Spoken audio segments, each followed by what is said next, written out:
Messieurs, mesdames, bonsoir. Chers amis, téléspectateurs de SCR TV, c'est avec un réel plaisir que nous vous retrouvons ce soir.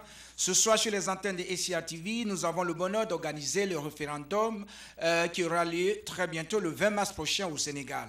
Les Sénégalais sont donc appelés à se prononcer par un référendum le 20 mars prochain, en pour ou en contre le projet de révision constitutionnelle proposé par le président Macky Sall. Le référendum du 20 mars tient à 15 mesures qui, selon le président Macky Sall et ses alliés, permettront de consolider et de moderniser la démocratie sénégalaise. Mais le chef de l'État est largement critiqué pour ne pas avoir tenu sa promesse de réduire son mandat en cours de 7 ans. En cours de 7 à 5 ans. Un revirement sur lequel se basent des organisations de la société civile et l'opposition pour appeler à voter non. C'est donc dans le souci de comprendre la position des uns et des autres que votre télévision préférée, la télévision de la diaspora africaine et caribéenne, SCR TV, organise ce débat dont nous commençons maintenant avec l'introduction de nos invités sur le plateau. De la gauche, je vais donner l'opportunité à notre invité de la gauche de s'introduire. Bonsoir, chers amis auditeurs et téléspectateurs. Bonsoir à mes co-présentateurs, M. Sall et M. Bamba, qui vont nous aider ce soir à éclairer les différents points qui sont libellés dans le projet de révision constitutionnelle que le président Macky Sall a proposé au peuple sénégalais. Si vous me le permettez, je vais d'abord féliciter SCR TV d'avoir mis en place un tel projet, mais aussi et surtout me féliciter en tant que Sénégalais d'assister à un débat où nous ne parlons pas d'une régression démocratique, mais plutôt d'une avancée démocratique. Donc c'est tout à l'honneur de l'Afrique, mais aussi à l'honneur du Sénégal qui a été pendant assez longtemps, nous le savons tous, une lumière dans la démocratie sénégalaise. Oui, merci M. Kakou. Je voudrais d'abord remercier votre télévision et SCR TV pour cette initiative qui a encouragé pour l'avenir. Et je voudrais saluer mes co-débatteurs, Bamba Seydi et Abdoulaye Ndao. Je m'appelle Amadou Lamine Sall, je suis porte-parole du parti Réumi et je suis aussi porte-parole du cadre de concertation de l'opposition ici aux États-Unis. J'espère qu'au cours du débat, on pourra donner en tout cas nos points de vue sur les raisons pour lesquelles nous appelons les Sénégalais à voter non à ce projet, à ce soi-disant projet de réforme institutionnelle qui ne constitue pas en réalité un projet de réforme dont les Sénégalais veulent. Les Sénégalais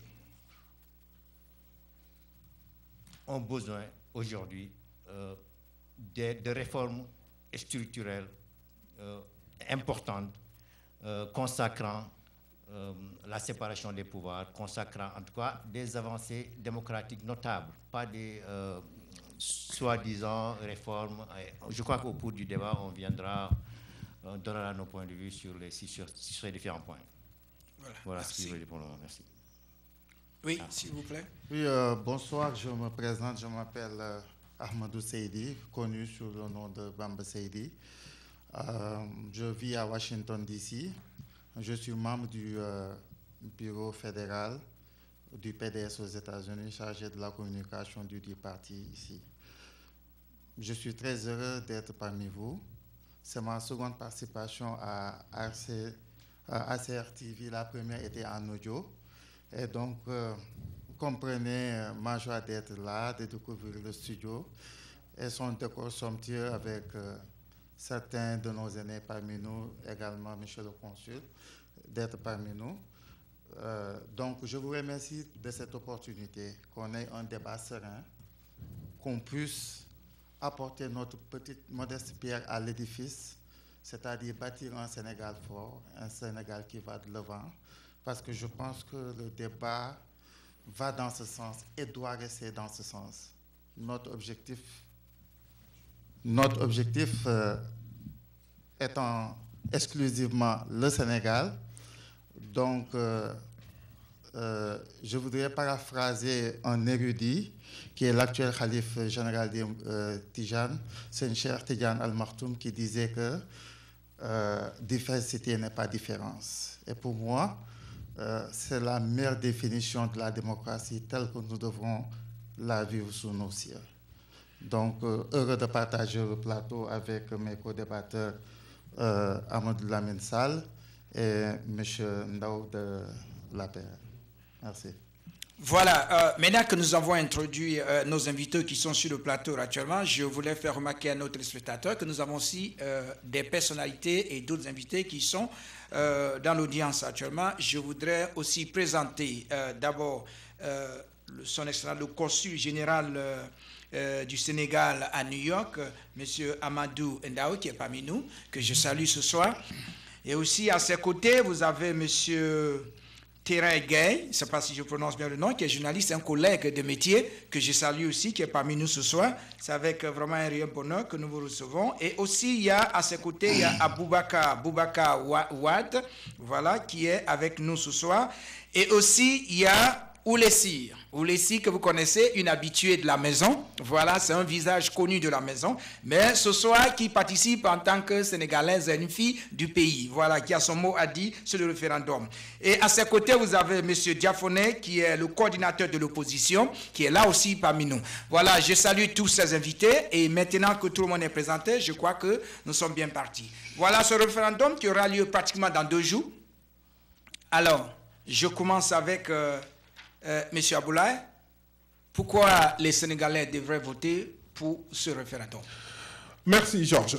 Je voudrais commencer mon propos par faire une petite comparaison des faits historiques qui ont marqué les révisions constitutionnelles au Sénégal.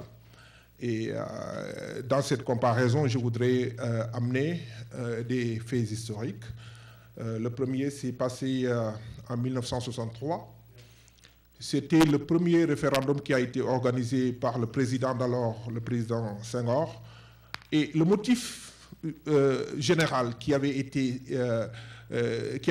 supporté ce référendum, c'était l'élimination de ce qu'on appelait alors le bicéphalisme à la tête de l'État sénégalais. À ce moment où nous avions un régime présidentiel qui cohabitait avec un régime d'un premier ministre fort qui s'appelait Mamadou Dia. Et à la suite de l'arrestation de Mamadou Dia, je pense que c'était le 18 décembre 1962, l'année suivante, le président Senghor avait introduit un projet de révision constitutionnelle pour éliminer le poste de premier ministre et asseoir un régime présidentiel continu et fort. À la suite de ce référendum, alors, lorsque le président Senghor voulait préparer sa sortie, il avait réintroduit le poste de Premier ministre. C'était la révision constitutionnelle de 1970, avec le rappel du régime d'un Premier ministre avec Abdou Diouf, qui, plus tard, nous le savons, sera son dauphin, après que le président Senghor ait démissionné le 31 décembre 1980. Le troisième référendum, c'était le référendum de M. Wade de 2001. Ce référendum a été motivé par un fait politique marquant. Nous savions tous qu'à la suite de l'élection du président Wade, d'alors, c'est un président qui avait trouvé sur place une assemblée qui ne lui était pas favorable. Et pour gouverner en paix, il avait besoin de dissoudre cette assemblée, d'appeler des élections anticipées et d'asseoir son régime, une assemblée qui lui serait favorable, un gouvernement, pour pouvoir dérouler son programme politique. Donc je suis en train, à travers cette comparaison que je suis en train de montrer, vous prouvez que tous les 3 premiers référendums étaient motivés par un fait qui était la consolidation du pouvoir d'un président de la République. Alors, si nous comparons ces 3 référendums qui se sont passés avant avec celui que nous sommes en train de vivre, vous verrez que c'est la première fois dans l'histoire politique du Sénégal où un chef d'État en exercice introduit un projet de référendum en ayant l'intention de diminuer ses prérogatives présidentielles. Ça ne s'est jamais passé. Les 3 premiers référendums étaient motivés, comme je l'ai dit, par le vœu que ces présidents avaient de consolider leur pouvoir. Donc, certainement, le Sénégal est un pays de débatteurs. On ne peut pas prétendre à une unanimité quand il s'agit de quelque chose d'aussi important. Mais aujourd'hui, je dois rappeler d'ailleurs que je suis assis ici aujourd'hui, non pas en tant que membre de l'APR, mais en tant que Sénégalais tout court. Et en tant que Sénégalais qui a reçu un projet de référendum et sur lequel il doit donner un avis. Et quand je l'ai lu, j'ai vu que c'était un référendum qui allait, non pas parfaire la démocratie sénégalaise, mais allait avancer la démocratie dans le bon sens. Et c'est la raison pour laquelle j'ai voté oui. Et peut-être que plus tard, je donnerai des raisons un peu plus spécifiques. Bien sûr. Voilà. Merci, M. Aboulaye. Je vais immédiatement passer à M. Lamine. M. Lamine, je crois que tout à l'heure, dans votre introduction, on pouvait comprendre que vous n'appelez pas les Sénégalais à voter pour ce projet de révision. Pourquoi? Absolument. Bon, je crois que M. Ndao a bien campé un peu l'évolution historique et constitutionnelle de notre pays. Mais il faudrait ajouter que nous sommes dans un pays où les présidents sont très forts. Leurs pouvoirs sont exorbitants. C'est le système présidentiel. Et ça, c'est depuis Léopold Sédar Senghor. C'est vrai, il a parlé des événements de 1963 qui ont consacré la rupture entre le président Senghor et Mamadou Dia. Mais ça continue, avec Abdou Diouf, avec Abdoulaye Wade.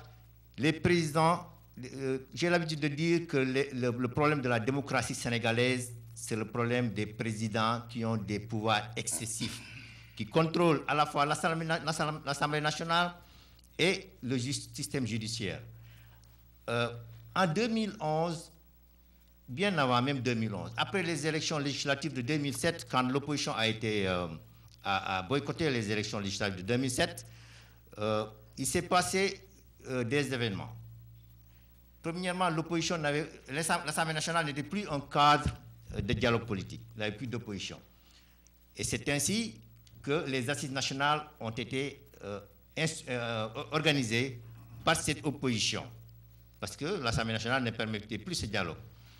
Et c'est ainsi que les événements du 23 juin sont arrivés. Parce que le président Abdoulaye Wade avait essayé d'introduire au niveau de l'Assemblée la possibilité d'être élu avec 25% des suffrages. Et les Sénégalais sont descendus dans la rue. Quand les Sénégalais sont descendus dans la rue, c'était pour dire qu'ils en avaient assez de ce système-là, de ces présidents de la République qui contrôlent tout et qui ont une gestion familiale et clanique des ressources de notre pays. Donc les Sénégalais voulaient cette rupture et ont appelé à cette rupture-là. C'est ainsi que le président Macky Sall a été élu en 2012 à la suite vraiment des élections, l'une des élections les plus difficiles de l'histoire politique du Sénégal.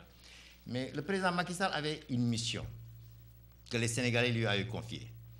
C'était justement d'opérer à des ruptures.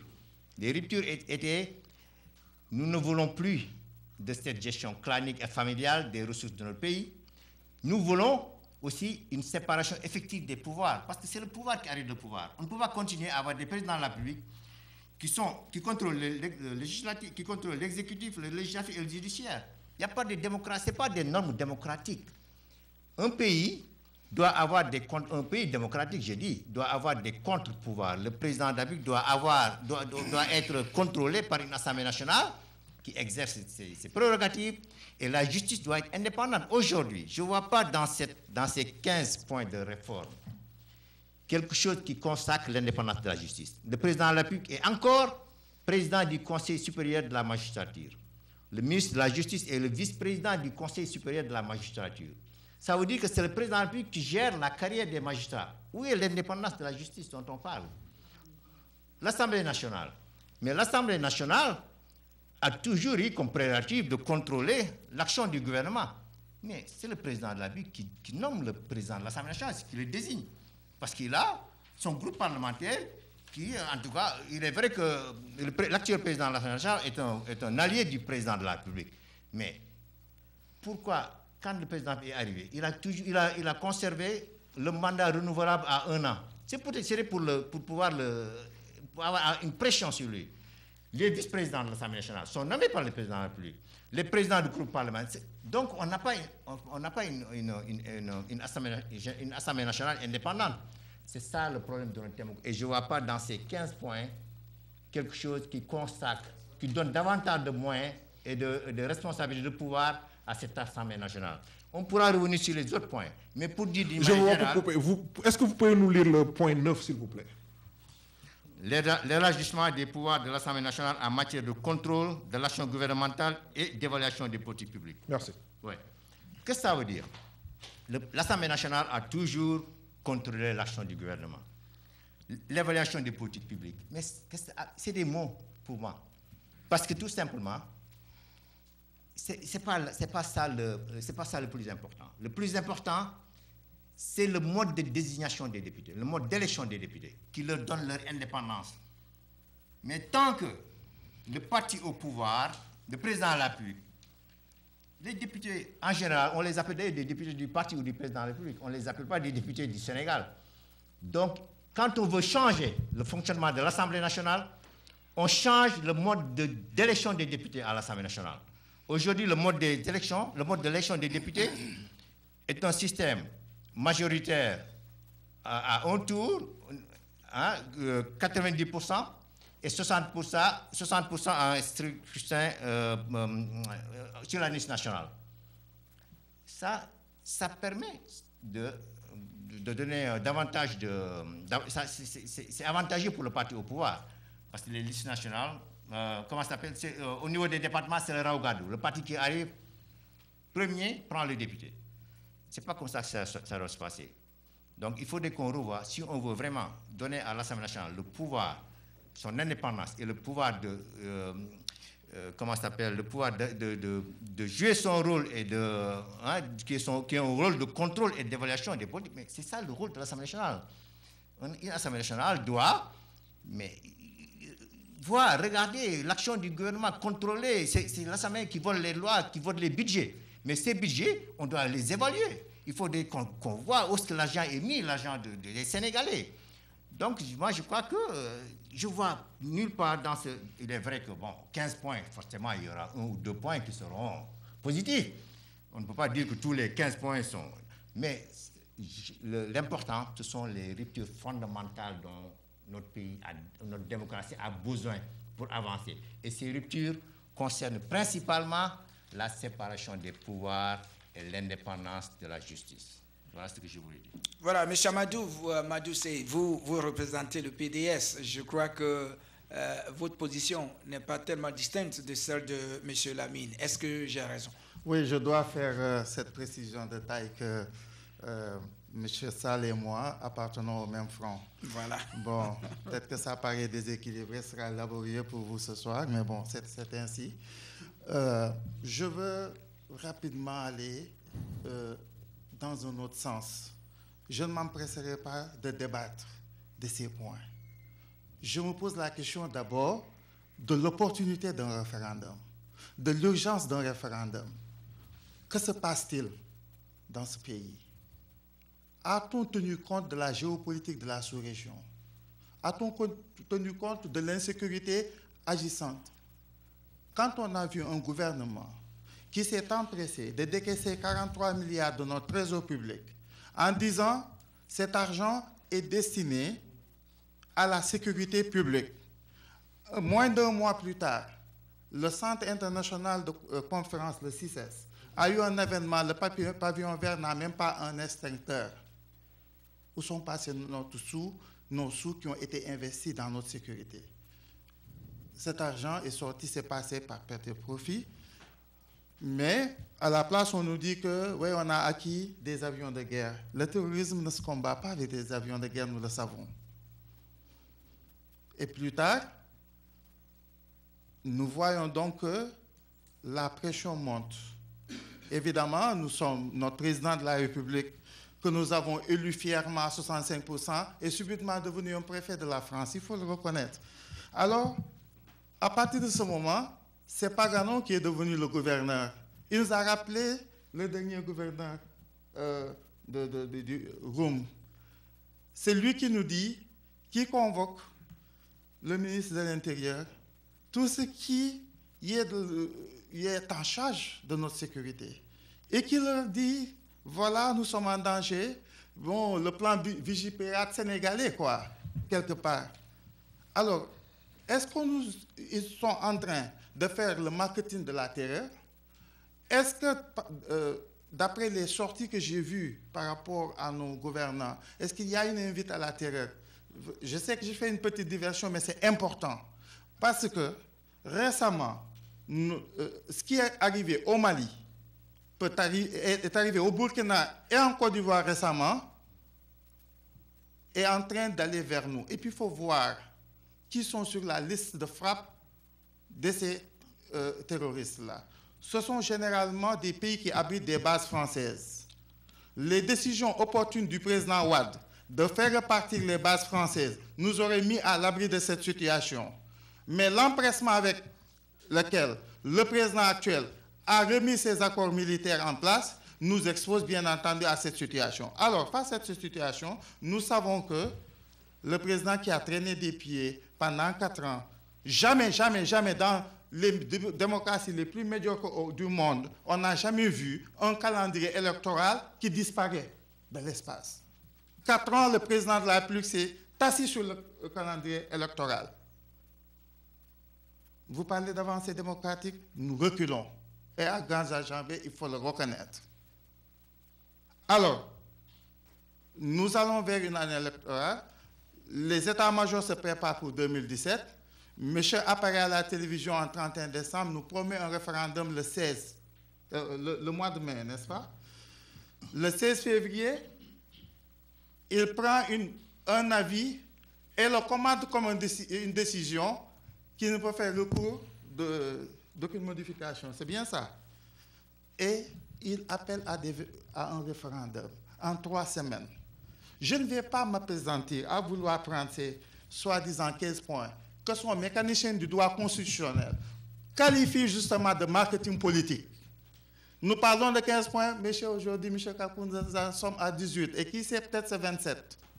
Dans un contexte pareil, parlons-nous franchement les yeux dans les yeux. J'aimerais que mes amis de l'APR soient ceux qui disent au président de la République, vous êtes en train d'enfourcher le mauvais cheval. Évidemment, le cycle du parti s'est publié de tête, donc les décisions viennent d'un peu partout. On a l'impression qu'il n'y a pas eu de consultation, il n'y a pas eu de consensus autour d'un texte. On a parlé certes de différents référendums, oui, qui ont renforcé le pouvoir du président de la République. Mais l'élégance républicaine derrière ces référendums, c'est la convocation des acteurs. Les gens ont discuté. Et vous allez voir que ces 3 référendums ont été votés à plus de 90% oui. Celui qui arrive risque d'avoir le même score en non. Parce que tout simplement, prenez le Sénégalais lambda, allez dans le Fongolomi, il ne va pas rentrer dans la technicité. Vous aurez beau comprendre le Wolof, vous ne pourrez lui expliquer exactement ce qu'il en est. J'aurais beau comprendre mon mandingue, et je vous assure, j'en parle un mandingue académique, je n'arriverai pas à le lui expliquer à mon grand-père ou à mon oncle de Marsassoum. Mais ils ont du bon sens, ces gens-là. Le bon sens, ils vous diront, ah oui, il y avait moins de médias, mais c'est encore son référendum, quand même, on en a discuté, on a fait des trucs, des palabres dans les campagnes. On en a parlé aux gens.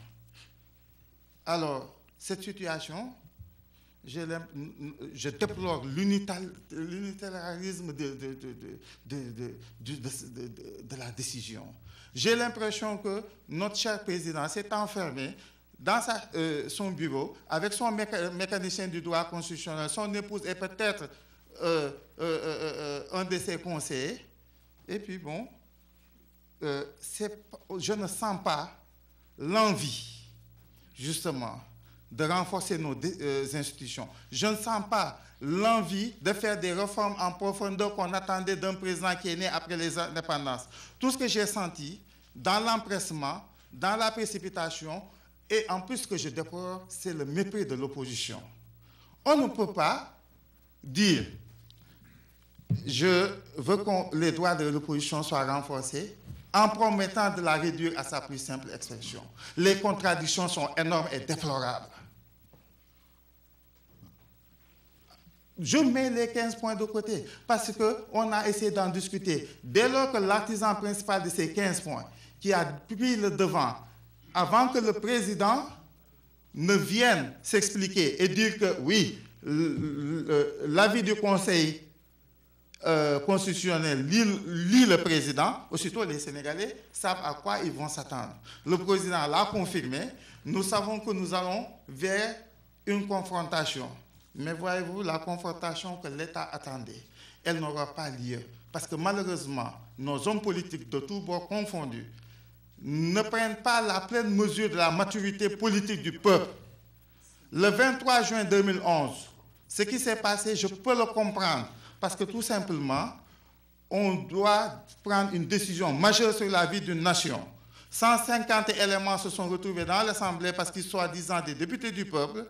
Le peuple n'avait d'autre choix que de se lever. Aujourd'hui, la proposition, la décision, elle est directement dans les mains du peuple et j'espère que ce sera un non retentissant. Voilà, je crois. Merci. C'est un débat. Vous aurez à prendre la parole quand est-ce que vous voulez. Mais avant que nous continuions le débat, je voudrais quand même donner la possibilité à son Excellence qui est parmi nous actuellement, le consul général qui est là, qui est parmi nous, quand même pour qu'il nous donne son avis sur ce qui se passe au niveau de la démocratie sénégalaise. Monsieur le consul, s'il vous plaît.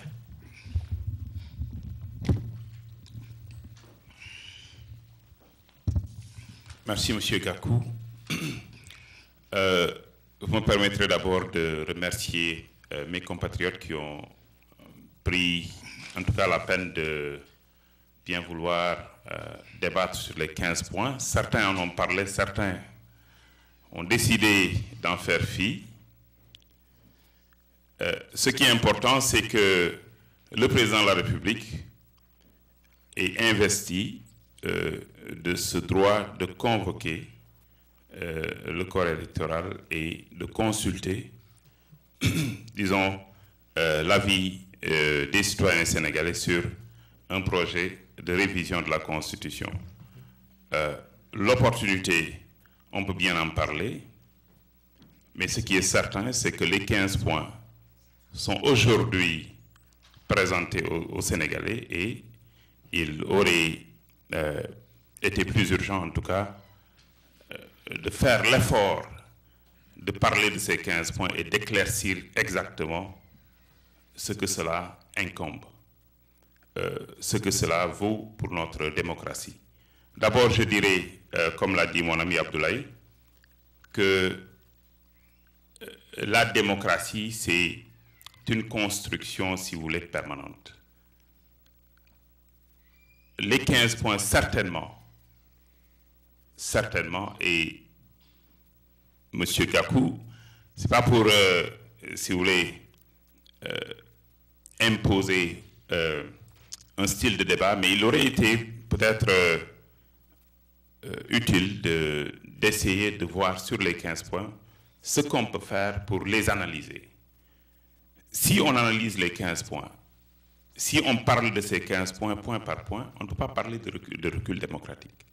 On ne peut pas parler de recul démocratique quand on sait que un Sénégalais, bon citoyen, peut se lever et n'a pas besoin de passer par un parti politique, par exemple, pour briguer le suffrage des Sénégalais. Je prends l'exemple, par exemple, des syndicats.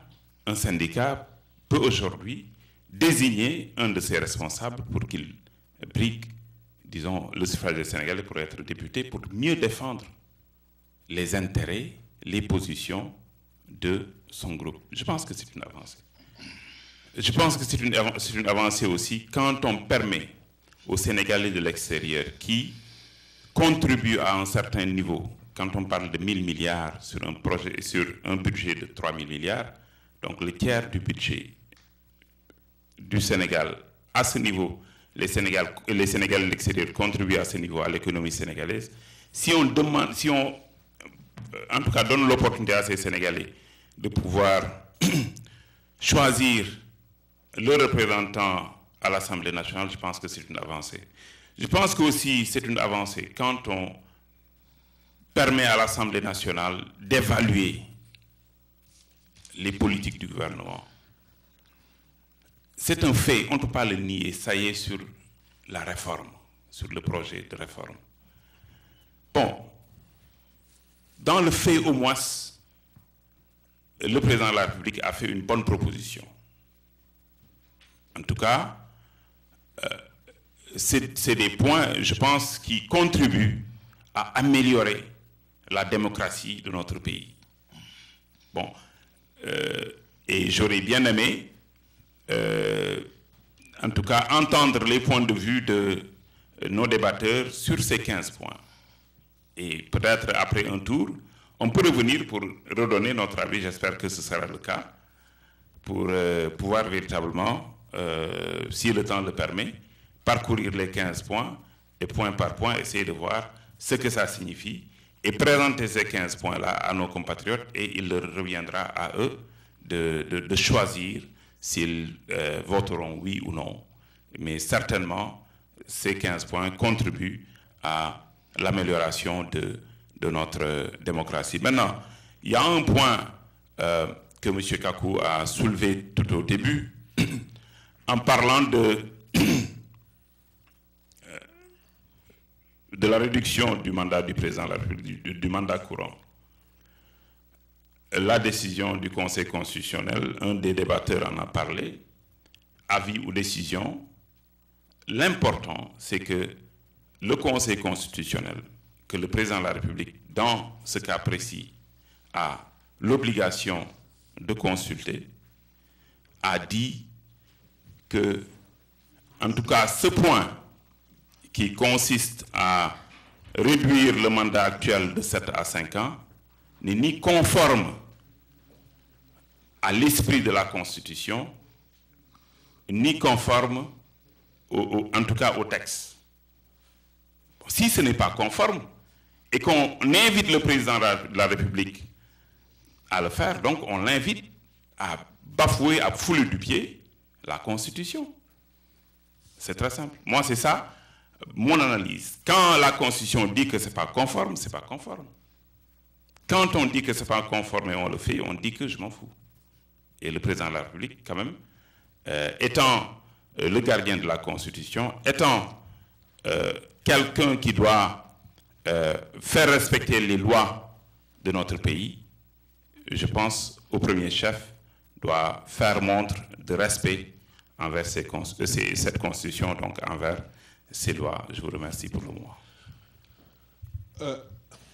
Merci, monsieur le consul. Bon, avant qu'on ne continue, j'ai un invité qui est en ligne, un intervenant plutôt en ligne depuis le Sénégal. Je vais le prendre rapidement, quand nous savons très bien que le temps actuellement en Afrique est très avancé. Je vais le libérer rapidement et nous allons continuer. Je crois qu'il y a monsieur Ibrahima Hassen qui est en ligne actuellement, qui aimerait bien intervenir, qui nous suit depuis le Sénégal. Alors, monsieur Ibrahim, si vous êtes prêt, allez-y.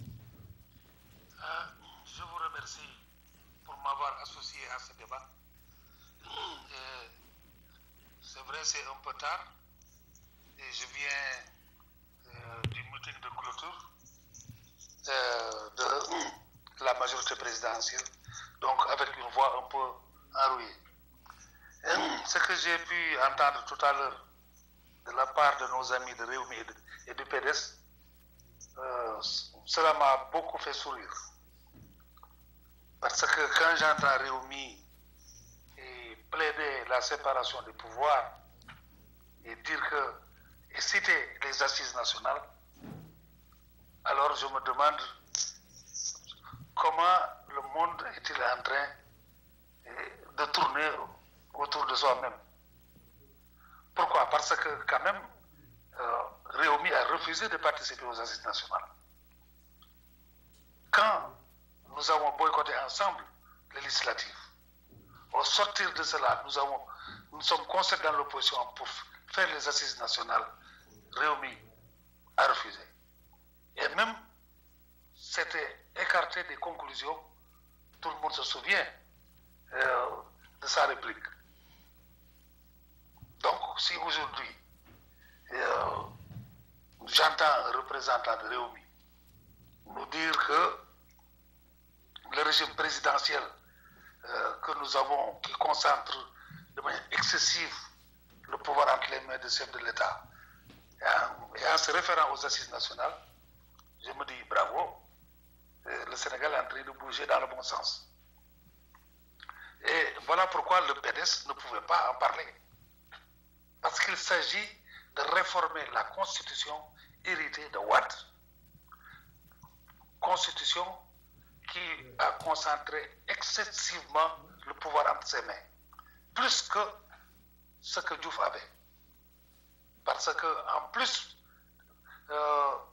du pouvoir que le président de la République, chef du gouvernement, a sur le pouvoir judiciaire, il a renforcé son pouvoir sur l'Assemblée nationale en faisant quoi?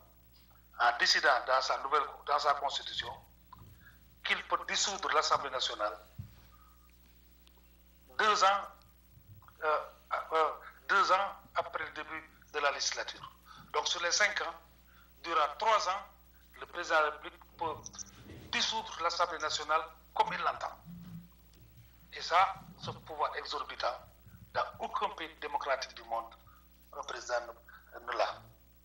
Bon, mais c'est ce pouvoir exorbitant que les assises nationales avaient dit qu'il faut mettre fin dessus et que quand l'alternance, la seconde alternance est venue, Macky, qui avait promis d'appliquer les conclusions des assises nationales, a mis sur pied une commission nationale de réforme des institutions. Pourquoi il y avait eu cette nécessité? C'est parce que il y a dans la classe politique, il y avait des partis politiques comme Réumi qui n'avaient pas accepté de participer aux assises nationales. Il y avait des gens de la société civile qui, sous la menace de Wade, n'ont pas participé. Donc, il fallait s'inspirer des conclusions des assises nationales et discuter avec les autres pour voir quel type de compromis on peut avoir dans la réforme des institutions. Voilà pourquoi il a créé la commission. Et encore curieusement, quand la commission nationale de réforme s'est mise au travail, durant 8 mois, en parcourant tout le Sénégal, et une approche inclusive, le PDS et Réumi ont refusé de participer à ces travaux.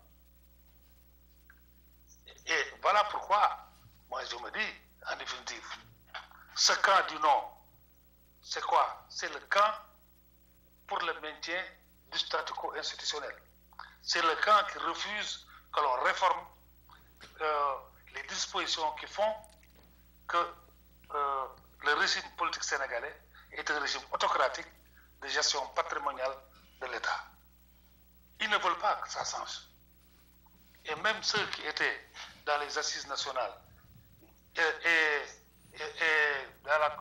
qui disent qu'ils ont adhéré aux conclusions et aux propositions de la Commission nationale de réforme, ils ont trouvé un prétexte qui est la non-application de la réduction du mandat du chef de l'État sur le mandat en cours.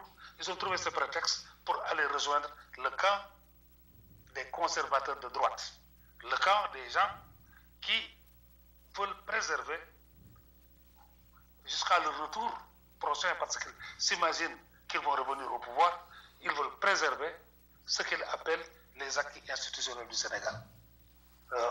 Voilà pourquoi, quand les 15 points sont sortis, et d'où ces 15 points sont sortis?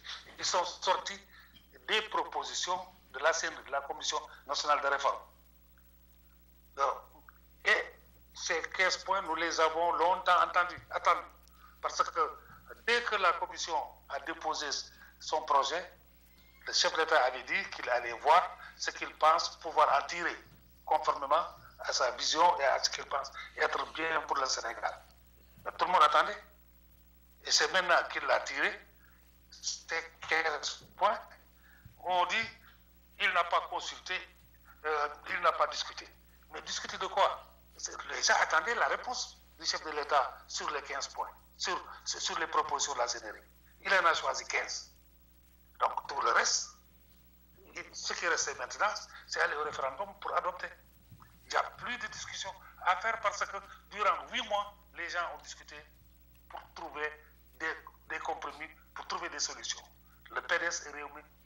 Monsieur Ibrahim, si vous pouvez conclure votre propos pour qu'on puisse avancer, s'il vous plaît, parce que nous ne sommes pas assez de temps. Voilà, pour conclure mon propos, je veux dire ceci. Les 15 points de réforme sont issus des propositions de la Commission nationale de réforme des institutions, qui elle-même s'est penchée sur les recommandations des assises nationales. Et ces recommandations ont été soumises à l'opinion durant 8 mois pour trouver un avant-projet de réforme soumis au chef de l'État. Mais ce qu'il faut maintenant comprendre, c'est que le Sénégal, évidemment, ce référendum est un tournant historique pour ce pays, parce que ceux qui sont partisans d'un État autocratique, pour un régime de patrimonialisation de l'État, sont d'un côté.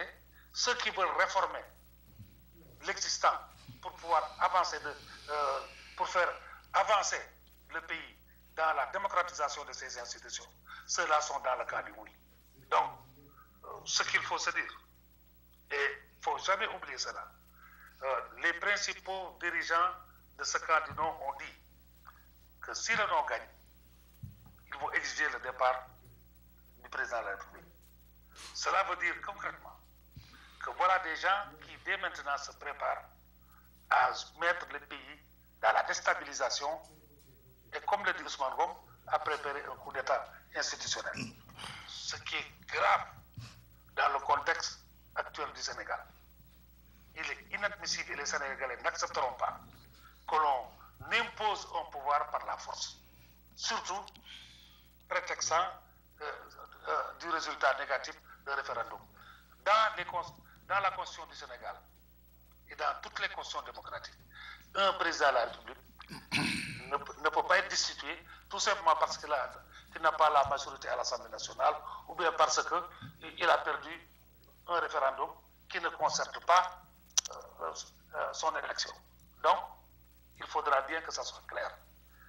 Ceux qui voteront non auront sur eux, dans leur conscience, les troubles que cela va générer lorsque ces gens-là vont s'appuyer sur ces résultats-là pour faire partir le président. Je vous remercie. Monsieur Ibrahim, je crois que nous allons nous arrêter là puisque nous avons plusieurs invités sur le plateau. Nous sommes obligés de prendre les uns et les autres. Ne disposons pas assez de temps. Donc, nous vous remercions vraiment de votre intervention. Merci. Je crois qu'il a déjà coupé de toute manière. Il a coupé déjà.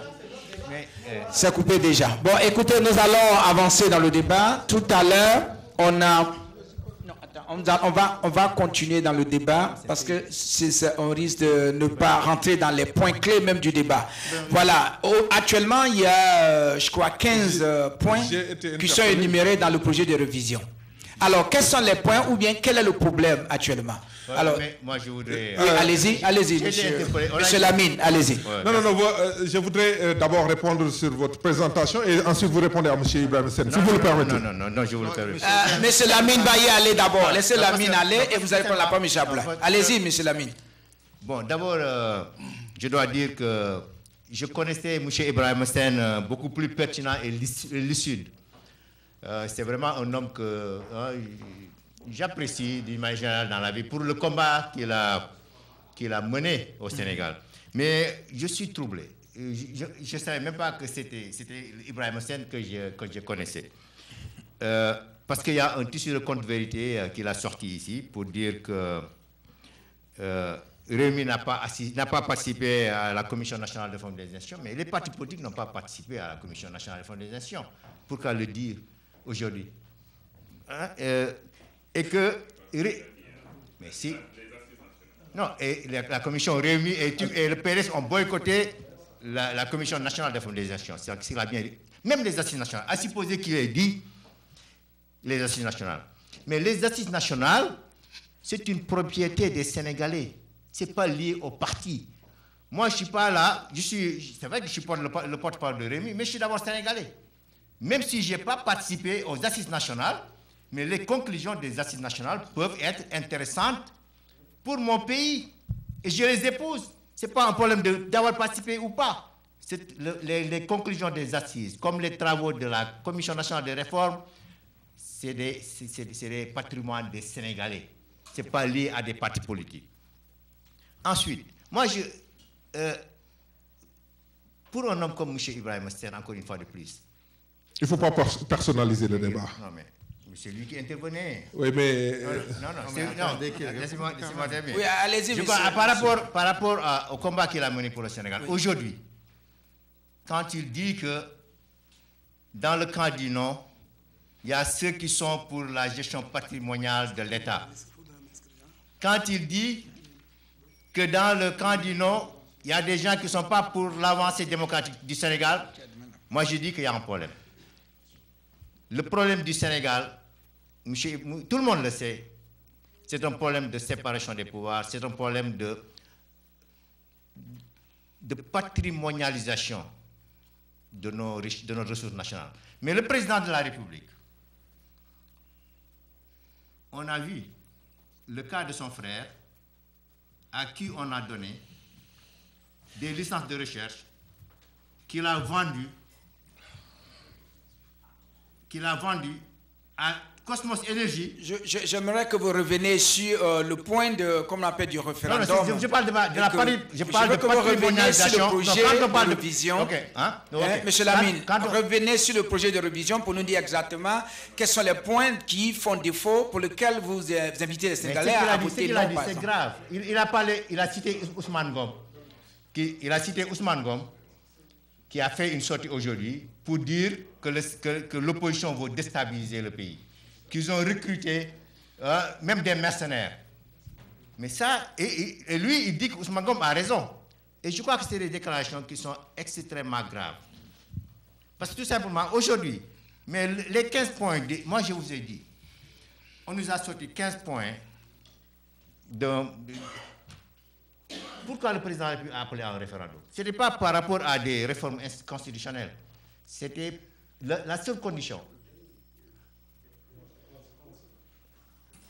La Constitution lui demandait de consulter le peuple, c'était par rapport au mandat. Mais sur ces 15 points, il n'était pas obligé d'organiser un référendum. Il est obligé d'organiser un référendum seulement par rapport à son mandat, par rapport aux durées du mandat et par rapport au nombre de mandats. Mais tout ce qui reste, il n'est pas obligé de le faire. Ensuite, comme je vous ai dit, le consul a parlé des députés de la diaspora qui constituent une avancée. Mais est-ce que les députés de la diaspora constituent une avancée pour nous, la diaspora? Je ne pense pas. Déjà, quel est le nombre de députés qui vont être élus? On ne sait pas. Encore? Voilà. Comment on va organiser l'élection des députés? On ne sait pas encore. Exactement. Comment peut-on voter un texte référendaire si on n'a pas... Le référendum... Je te laisse finir. Vous avez le temps. Allez-y. Si vous avez fini, je voudrais aussi passer la parole effectivement à Aboulaye.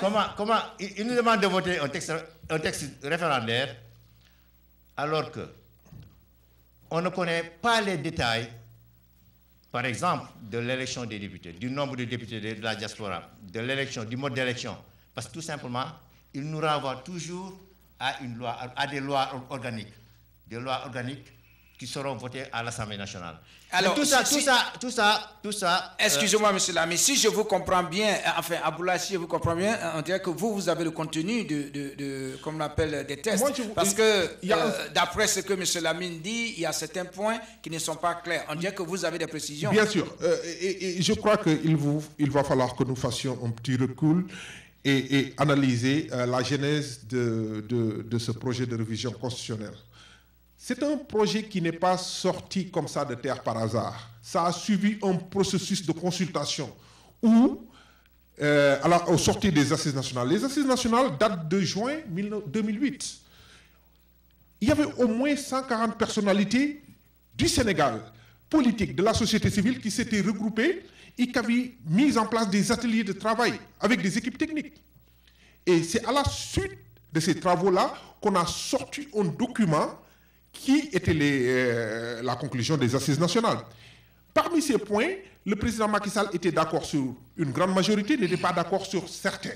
Et je m'attendais même qu'il m'énonce le point sur lequel il n'était pas d'accord. Maintenant, lorsque le président Macky Sall a été élu à la magistrature suprême, il a poursuivi ses travaux en créant la Commission nationale de réforme des institutions.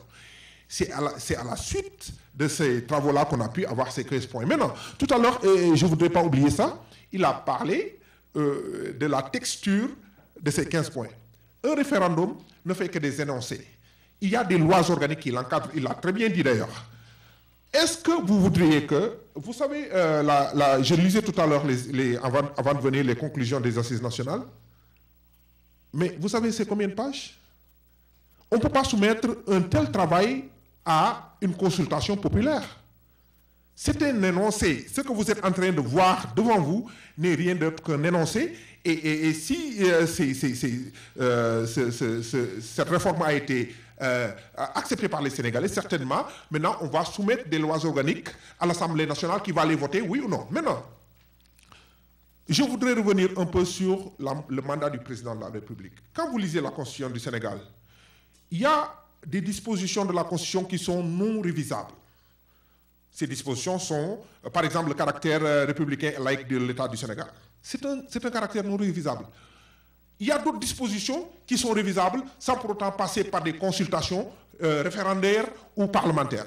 Mais il y a des dispositions qui ne sont révisables que par référendum. Et parmi ces dispositions, vous le savez très bien, c'est la durée du mandat et le mode d'élection du président de la République. On ne peut pas les changer que lorsqu'on part vers le référendum. Ce qui s'est passé, et je vous le dis, le droit a été dit. Certainement, il y a eu des querelles d'école où certains ont fait des interprétations des dispositions de la loi, mais ce qui est évident, c'est que le droit a été dit. Parce que, selon la Constitution sénégalaise, le président de la République ne peut réduire le mandat présidentiel que par voie référendaire ou par voie parlementaire ou alors par la démission. Parce que cette voie parlementaire ou par la démission sont des alinéas qui s'attachent à la voie référendaire. Si par hasard, parce que quand nous lisons le droit, il va falloir que nous pensions à ce qu'on appelle la jurisprudence. La jurisprudence voudrait que si aujourd'hui le président de la République réduit son mandat par la voie parlementaire, demain, M. Idrissa Seck peut, s'il a la majorité à l'Assemblée, allonger son mandat présidentiel. Et nous ne voudrions pas que cette disposition-là soit inclue dans notre Constitution. Ce que le président de la République est en train de faire, il est en train d'hermétiser les dispositions de la Constitution pour que nous ne fassions pas l'erreur aujourd'hui d'ouvrir des canevas que des mauvais présidents allaient utiliser pour dominer le peuple. Maintenant, mais bien sûr, tout à l'heure, je crois qu'il y a eu un recadrage qui était plein d'à propos que le consul a fait, que M. Ibrahim Sen a fait. Nous ne sommes pas en train de faire le procès du régime de Macky Sall. Le sens de notre rencontre ici, c'est de discuter des 15 points du référendum. Justement. Parce que ce qui s'est passé, l'opposition sénégalaise s'était préparée à aller aux élections en 2017. Et pour le faire, ils étaient prêts à demander au président d'enfreindre à la loi, à la constitution sénégalaise. Ce qui n'a pas été fait. D'ailleurs, tout à l'heure, vous avez dit que j'ai cru comprendre dans votre propos que vous voudriez que le président de la République aille ne respecte pas l'avis du Conseil constitutionnel, parce que vous avez fait une certaine différenciation entre une décision et un avis. Mais la jurisprudence sénégalaise nous dit que chaque fois qu'une décision a été prise par le Conseil constitutionnel, cette décision a été respectée. La preuve, lorsque le président Wade a consulté le Conseil constitutionnel et qu'on lui a donné le 3e mandat, nous tous nous battions contre ce 3e mandat dans le cadre du mouvement M23. Le président de la République, Macky Sall, qui, à mon avis, est à genoux sur le droit sénégalais, qui le respecte bien, est allé battre campagne. Parce que c'était un avis, certes, mais c'était un avis qui faisait office de décision. Donc, si aujourd'hui nous voulons lire véritablement le droit, quand bien même que certains juristes sont en train de parler d'avis ou de décision, la jurisprudence nous dit que c'est une décision. Voilà. Je crois que dans l'audience, j'ai M. Diafouné, qui est coordinateur de l'opposition, qui aimerait bien intervenir. Après, je donnerai la parole aussi à Oulessi. Donc, je vais prendre d'abord M. Diafouné, et puis après, on prendra Oulessi. Voilà. Après, Oulessi. Oui, avancez, c'est M. Diafouné, s'il vous plaît, parce que le micro ne peut pas arriver vers vous. Merci beaucoup. Je crois que je vous remercie beaucoup d'avoir organisé ces débats. Mais je veux faire une petite précision. Dans votre présentation tout à l'heure, vous avez présenté M. Ndao comme le consul général du Sénégal, ce qui est vrai. M. Ndao est consul général du Sénégal. Mais aujourd'hui, je crois qu'il fallait le présenter comme militant de APR. Parce que ces propos n'étaient pas des propos d'un consul général d'un pays qui devait être neutre. Ça, c'est un. Deuxième, je voulais dire dans quel contexte le référendum aujourd'hui doit être organisé. Macky Sall a décidé d'organiser le référendum le 20 mars. Au Sénégal, aujourd'hui, tous les centrales syndicales d'enseignants, ils sont dans la rue. Parce que Macky Sall s'est renié, il n'a pas voulu respecter les accords pourtant qu'il a signés avec ces centrales syndicales. Aujourd'hui, Macky Sall dit qu'il va organiser un référendum. Au moment où la dette extérieure du Sénégal est estimée à plus de 500 milliards. Aujourd'hui, Macky Sall dit qu'il va organiser le référendum au moment où le taux de croissance du Sénégal, selon leur propre institution qui est l'ANDS, est de 4,7%. Aujourd'hui, Macky Sall dit qu'il va organiser les élections référendaires au moment où les institutions de Brookwood nous classent parmi les 25 pays les plus pauvres au monde. Et pourtant, ils ont chiffré ces référendums à plus de 3 milliards de nos francs CFA. Sans compter, c'est eux-mêmes qui le disent, les 25 000 francs de notre 25 000 francs CFA qu'ils vont proposer à tout Sénégalais qui sortira des urnes avec la carte du non. C'est-à-dire, Macky Sall a dit aux Sénégalais, tout Sénégalais qui quitte dans les urnes, vous me montrez votre carte que vous avez voté pour oui, vous avez 25 000. Et je dis que c'est extrêmement dangereux, c'est extrêmement grave. Pour le cas Ibrahima Sène, je crois que c'est pathétique. Avant de venir, Ibrahima Sène, je le connais très bien. J'étais dans le même parti que lui. Je vous présente, je suis le responsable de l'UCS du président Abdoulaye Baldé, ici, en même temps coordonnateur de l'opposition. Ce que Ibrahima Sène a dit, c'est de la contre-vérité. Et c'est des accusations graves. Je crois qu'il devait apologise, il devait demander pardon à toute l'opposition sénégalaise, à tous le courant du non. Parce que personne n'a vu dans la presse qu'effectivement que les gens se font faire un forcing pour faire un coup d'État pour faire partir Macky Sall. Donc Ibrahima Sène, ce qu'il a dit, c'est extrêmement faux et c'est dangereux. Mais qui est Ibrahima Sène? Rappelez-vous, en campagne électorale, c'est lui, Ibrahima Sène, qui disait aux Sénégalais que le candidat Macky Sall était le candidat de la franc-maçonnerie internationale. C'est lui qui l'avait dit. Mais aujourd'hui, il s'est tué à partir de son cadeau d'anniversaire que lui-même il a dit. Exactement. Vous savez, son cadeau d'anniversaire, c'était quoi? Il a été nommé PCA. Et PCA, pas de n'importe quelle société, mais la société la plus fructueuse au Sénégal, Miferso, la société de l'or. C'est ce Ibrahima Sène aujourd'hui qui est en train de faire l'avocat. C'est Ibrahima Sène aujourd'hui qui est en train de faire l'avocat du président Macky Sall. C'est honteux et ce n'est pas noble. Bien, nous ne pouvons pas voter oui pour ce référendum parce qu'il y a de la tricherie. La tricherie commence par l'artisan même du texte référendaire, l'artisan du texte référendaire, le professeur Madior Fall, Ismaïla Madior Fall, avant-hier disait aux Sénégalais, urbi sur orbi, que ce n'est pas 15 points, mais que c'est 18 points. Aucun Sénégalais n'a vu les 18 points à l'heure actuelle où on parle. Et vous voulez qu'on se prononce pour les 15 points? C'est de la tricherie. Il faut que ça cesse. Si ce n'est pas vrai, dites-le nous. C'est lui qui l'a dit, c'est lui qui a écrit les textes référendaires. Il a dit devant tous les Sénégalais que ce n'est pas 15 points. Le terme qu'il a utilisé, il dit que c'était du truc, comment dire encore? Marketing politique. Marketing politique. Et que, en fait, les textes, c'était à 18 points. Mais les 18 points, aucun Sénégalais ne l'a pas vu. Et vous voulez qu'on vote pour ce texte-là. Mais ce n'est pas vrai. Mieux encore, je termine.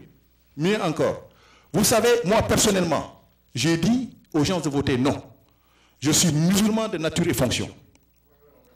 Ibrahim Sen a dit que Macky était le candidat de la franc-maçonnerie internationale. Ça, c'est un. Le président Obama a fait une visite en Afrique. Il est parti dans tous les pays là où il est passé. Il a posé le problème de la dépénalisation de l'homosexualité. Tous les pays là où il est passé, c'était un non catégorique. C'était au Sénégal, tout simplement. C'était au Sénégal. Où le président Macky Sall a dit au président Obama, nous avons bien entendu ce que vous avez dit, mais le Sénégal n'est pas encore prêt pour la dépénalisation de l'homosexualité. C'est lui qui l'avait dit. Mieux, c'est lui-même, le président Macky Sall, à 6 h du matin de son élection au pouvoir, a retiré tous les passeports politiques, tous les passeports diplomatiques que le président Abdoulaye Wade avait donnés aux marabouts. Et pourtant, avant-hier, il a reçu 500 marabouts au palais pour discuter avec eux de ces 15 points. Alors qu'il a refusé d'entretenir un débat franc et sincère avec l'opposition sénégalaise. Ce n'est pas sérieux, ce n'est pas honnête. Et ces 500 marabouts, un marabout est sorti, il les a donnés chacun 3 millions l'argent des contribuables sénégalais. Mais comment voulez-vous que les gens maintenant votent pour nous dire voilà, il faut qu'on discute sur les 15 points? Alors que vous-même, qui avez rédigé ces textes, vous nous dites maintenant ce n'est pas 15 points, c'est 18 points. Maintenant, prononcez-vous que seulement que les 15 points. Ce n'est pas sérieux, c'est de la tricherie. Sur la base de ça, nous avons dit non et on demande aux Sénégalais de voter non. Non. Bon, voilà. Ça, c'est l'intervention de M. Diafouné, qui est coordinateur de l'opposition. Je voudrais aussi appeler maintenant, prendre Mme Oulessi, je crois, qui est de l'APR. Oui, effectivement. Bonjour à tous. Bonsoir du moins à tous. Et c'est un plaisir de faire partie de ces débats politiques, avec les partis de l'opposition, c'est-à-dire Réumi et PDS, et le parti contre le non. Comme vous le voyez bien, on promulgue que tout le monde vote le oui, et c'est vraiment un peu désolant que nous soyons ici pour discuter sur les 15 points qui ont été proposés, les 15 mesures qui ont été proposées par le Conseil constitutionnel pour une révision de la Constitution, et que nos partisans, nos confrères sénégalais ne veulent pas débattre sur ces sujets-là. Donc ce serait bien si, par exemple, vous nous donniez, en tant que leader du non, les raisons pour lesquelles que vous avez vues dans ces 15 mesures, les raisons que vous voyez pour lesquelles on doit voter le non.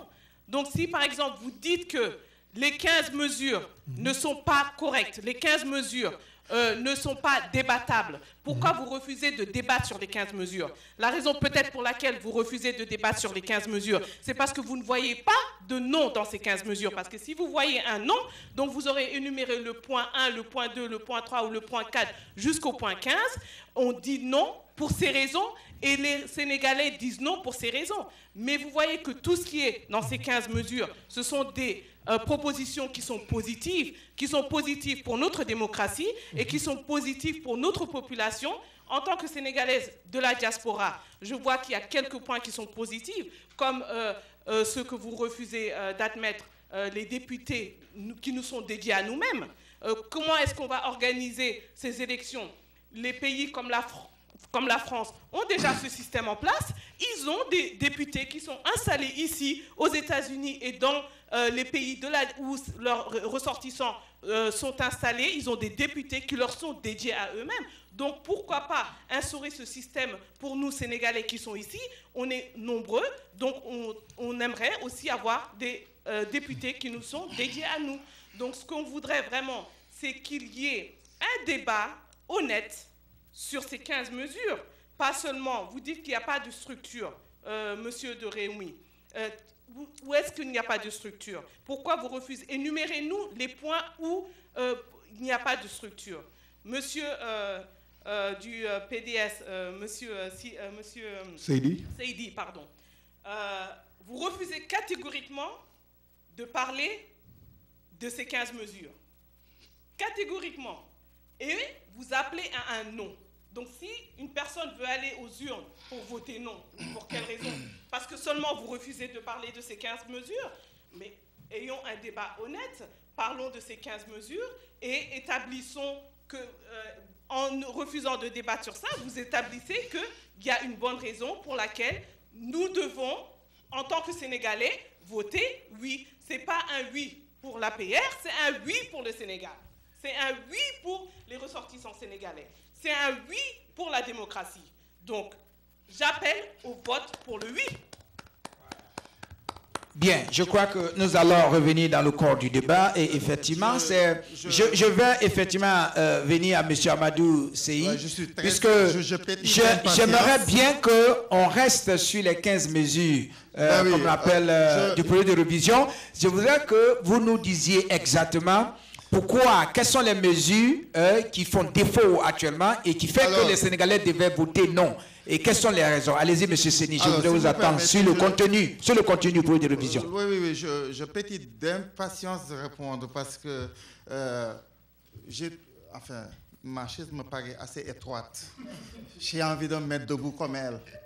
Mais soyez rassurés, je sais que nous irons dans le contenu du débat. J'ai préféré commencer par la forme de la présentation du référendum. J'ai parlé de l'opportunité du référendum. Les partisans du oui sont en train de nous acculer de discuter des 18 points.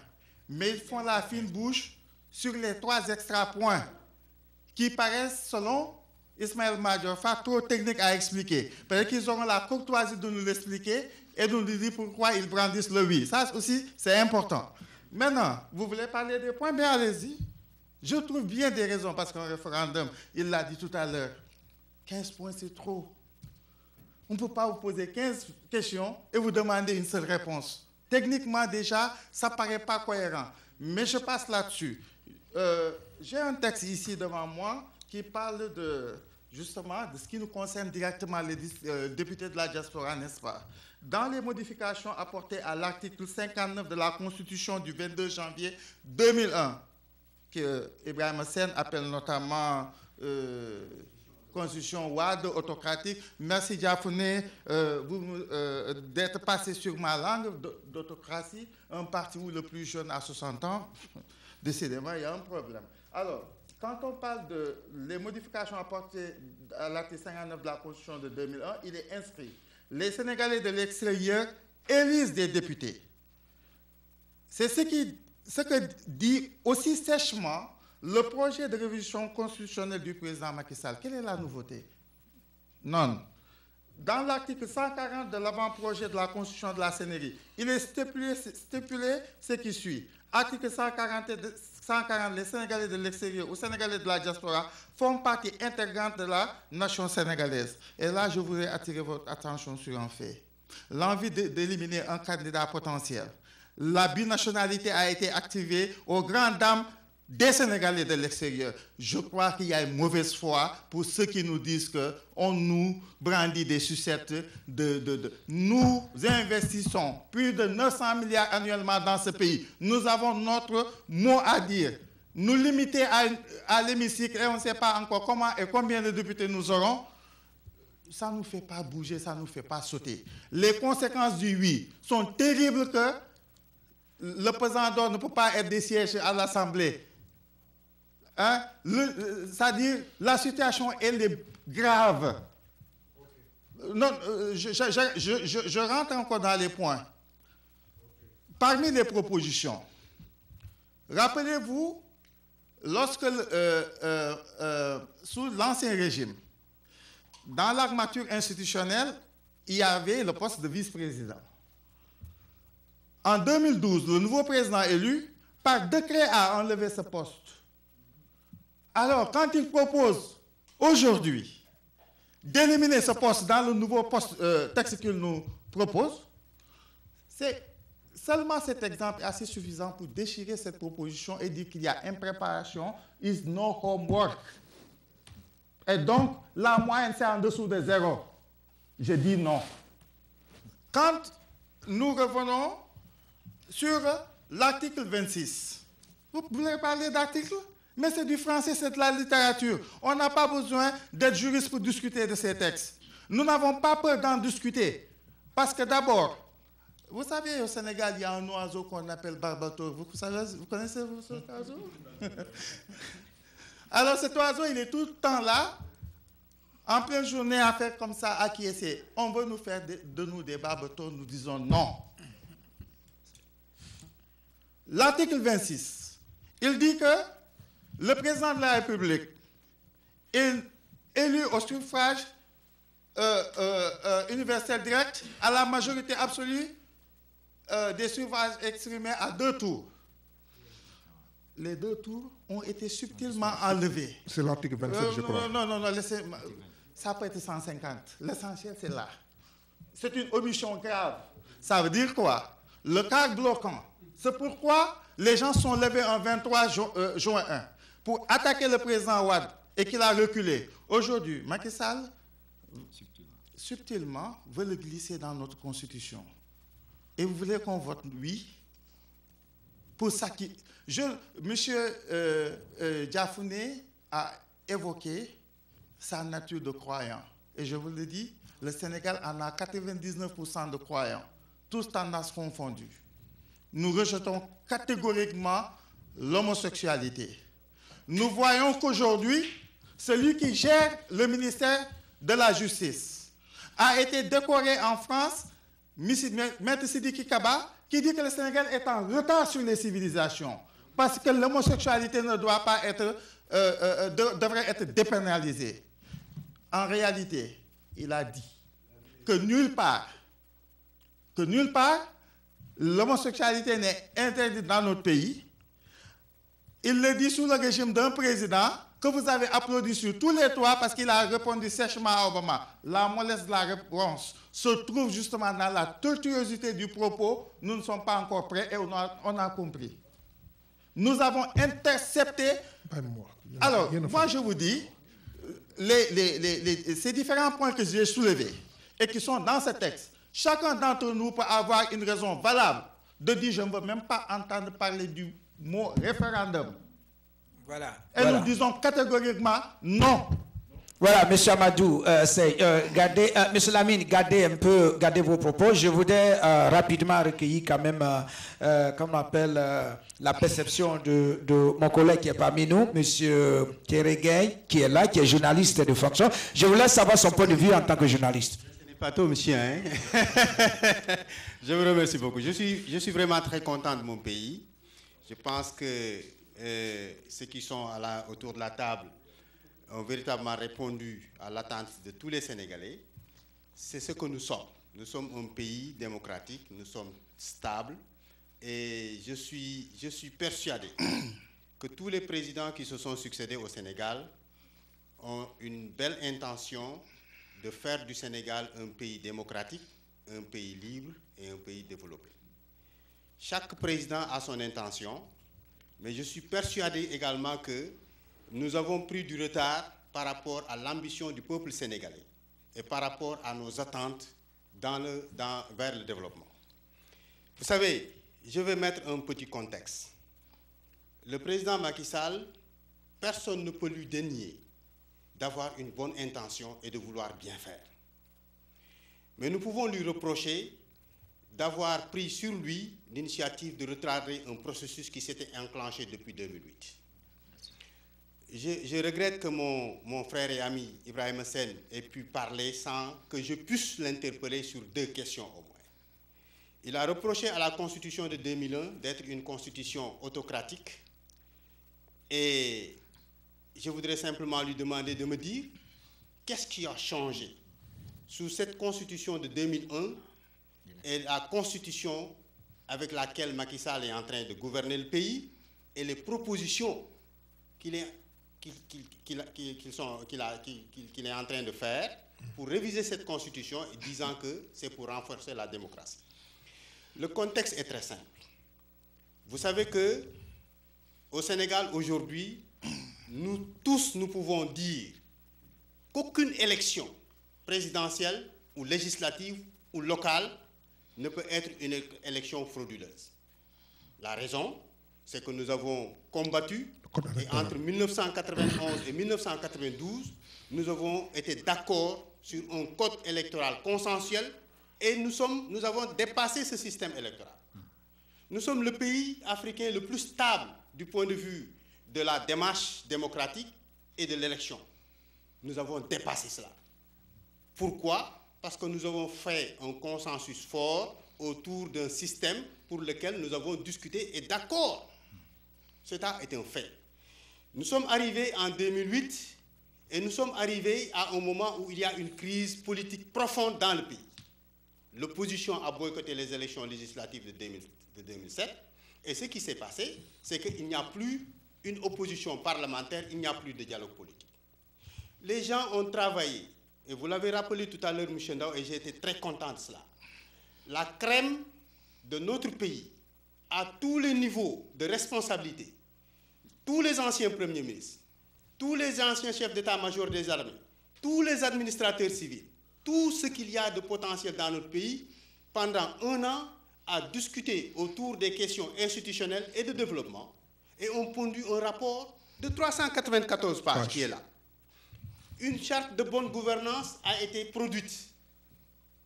Et malgré tout cela, malgré tous les engagements que les différents acteurs politiques ont pris, y compris le président Macky Sall, dès son accession à la magistrature, il a créé une autre commission appelée Commission nationale de réforme des institutions.